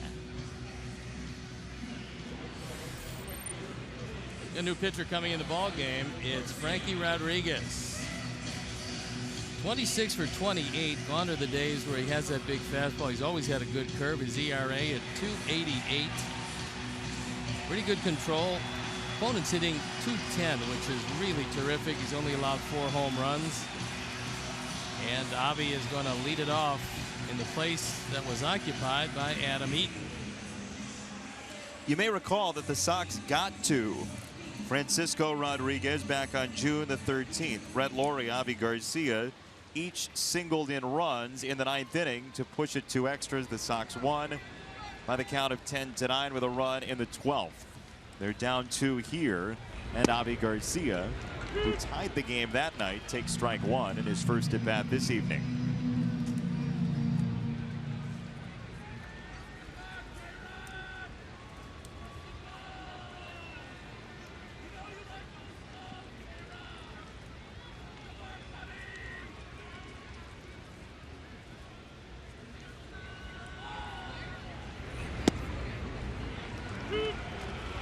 New third baseman for the Tigers as well. Andrew Romine is in for Castellanos.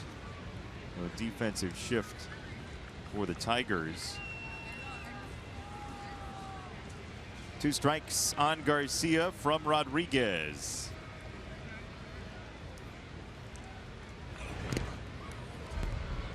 Rodriguez made it to the major leagues with then the Anaheim Angels. They became the Los Angeles Angels of Anaheim in 2005. He made it up in 2002. He's had some huge years. 62 saves in 2008. 38 last year. 44 the year before, both with the Milwaukee Brewers. 1-2 from Rodriguez. He turns to 2-2.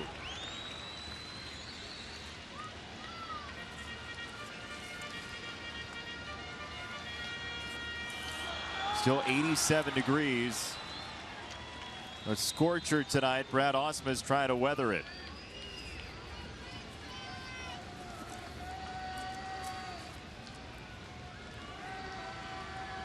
Two and two. Called strike three. That one had the whole plate.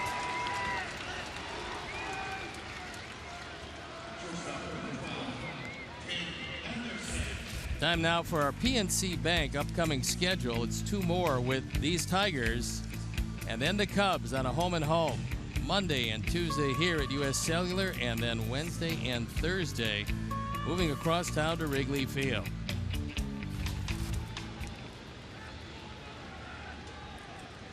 Sox hoping that they don't have to win these last two with the Tigers tomorrow and Sunday to even the series, as Anderson sees a breaking ball.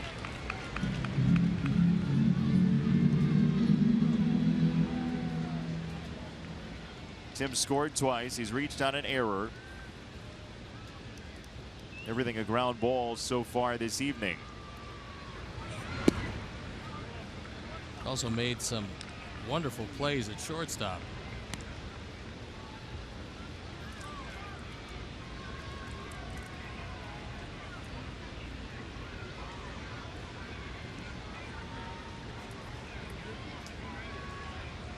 Ball to strike to Anderson.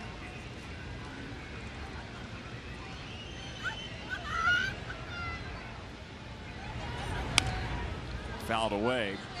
1-2. Still yet to see a fastball on the trip up.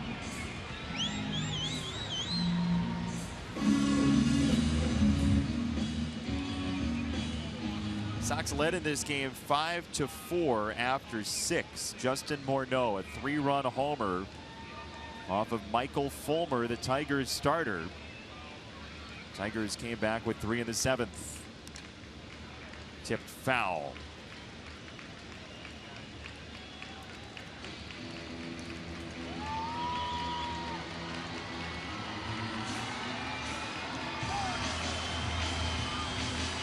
Well, Cabrera and Abreu have had great nights. They are next. Melky 2 for 4. Jose 3 for 3 with 2 RBIs and a walk. Strike 3. Well, in the early years for Francisco Rodriguez, he could get it up there with the best of them, and he had a very fast overhand hook. These days, lots of off-speed stuff. Pretty effective with it because his control is so good. He's only blown 2 saves. One of those in this ballpark. Sox are down to their final out with Melky Cabrera, who singled to right and doubled to right center. Strike 1.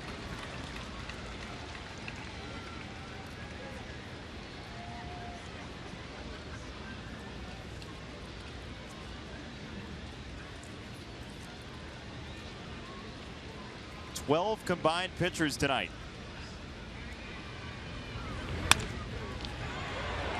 That's foul. That one didn't miss by much. Future Rocket Corey Blazer. As Corey Blazer got out of the way, he was able to make the correct call. This is a rocket down the line. I stepped his way over it. And a big smile.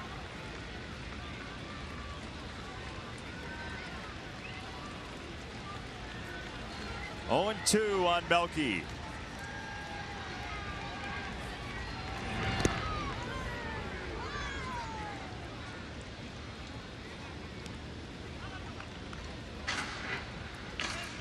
8 hits tonight for the Sox. 2 for Melky, 3 for Abreu. Morneau the homer.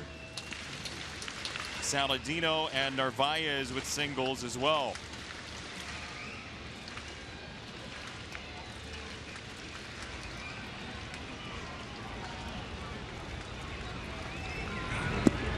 2-2.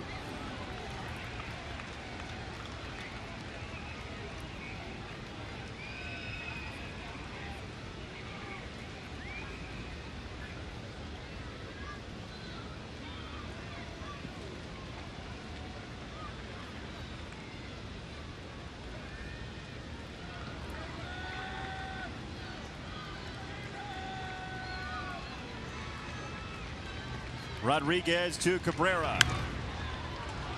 Foul ground, out of play.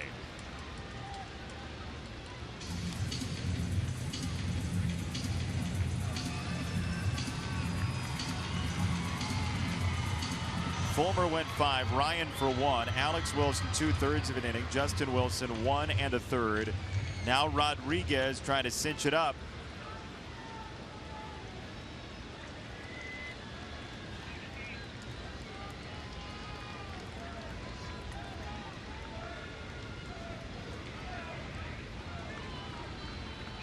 Two. On the ground, Romine. Tigers win 7-5. Your final score. Well, unfortunately, with the lead tonight, after a hard-fought early portion of the game, unfortunately, Sox did give one up. Big night for Cabrera. Tigers win the first 2. 7-5 your final score. Detroit gets its 51st win of the year in comeback fashion with a 3-run 7th inning tonight. So, for art director Todd Benjaminson, producer Mike Leary, associate producer Dave Ross, tech manager Mark Harper, the executive producer Jim Corno Jr., and our entire crew. He's Steve Stone. I'm Jason Benetti. So long from U.S. Cellular Field. Coming up next, Subaru Postgame Live. Chuck and Bill have it for you. And you've been watching Chicago White Sox baseball on Comcast Sportsnet.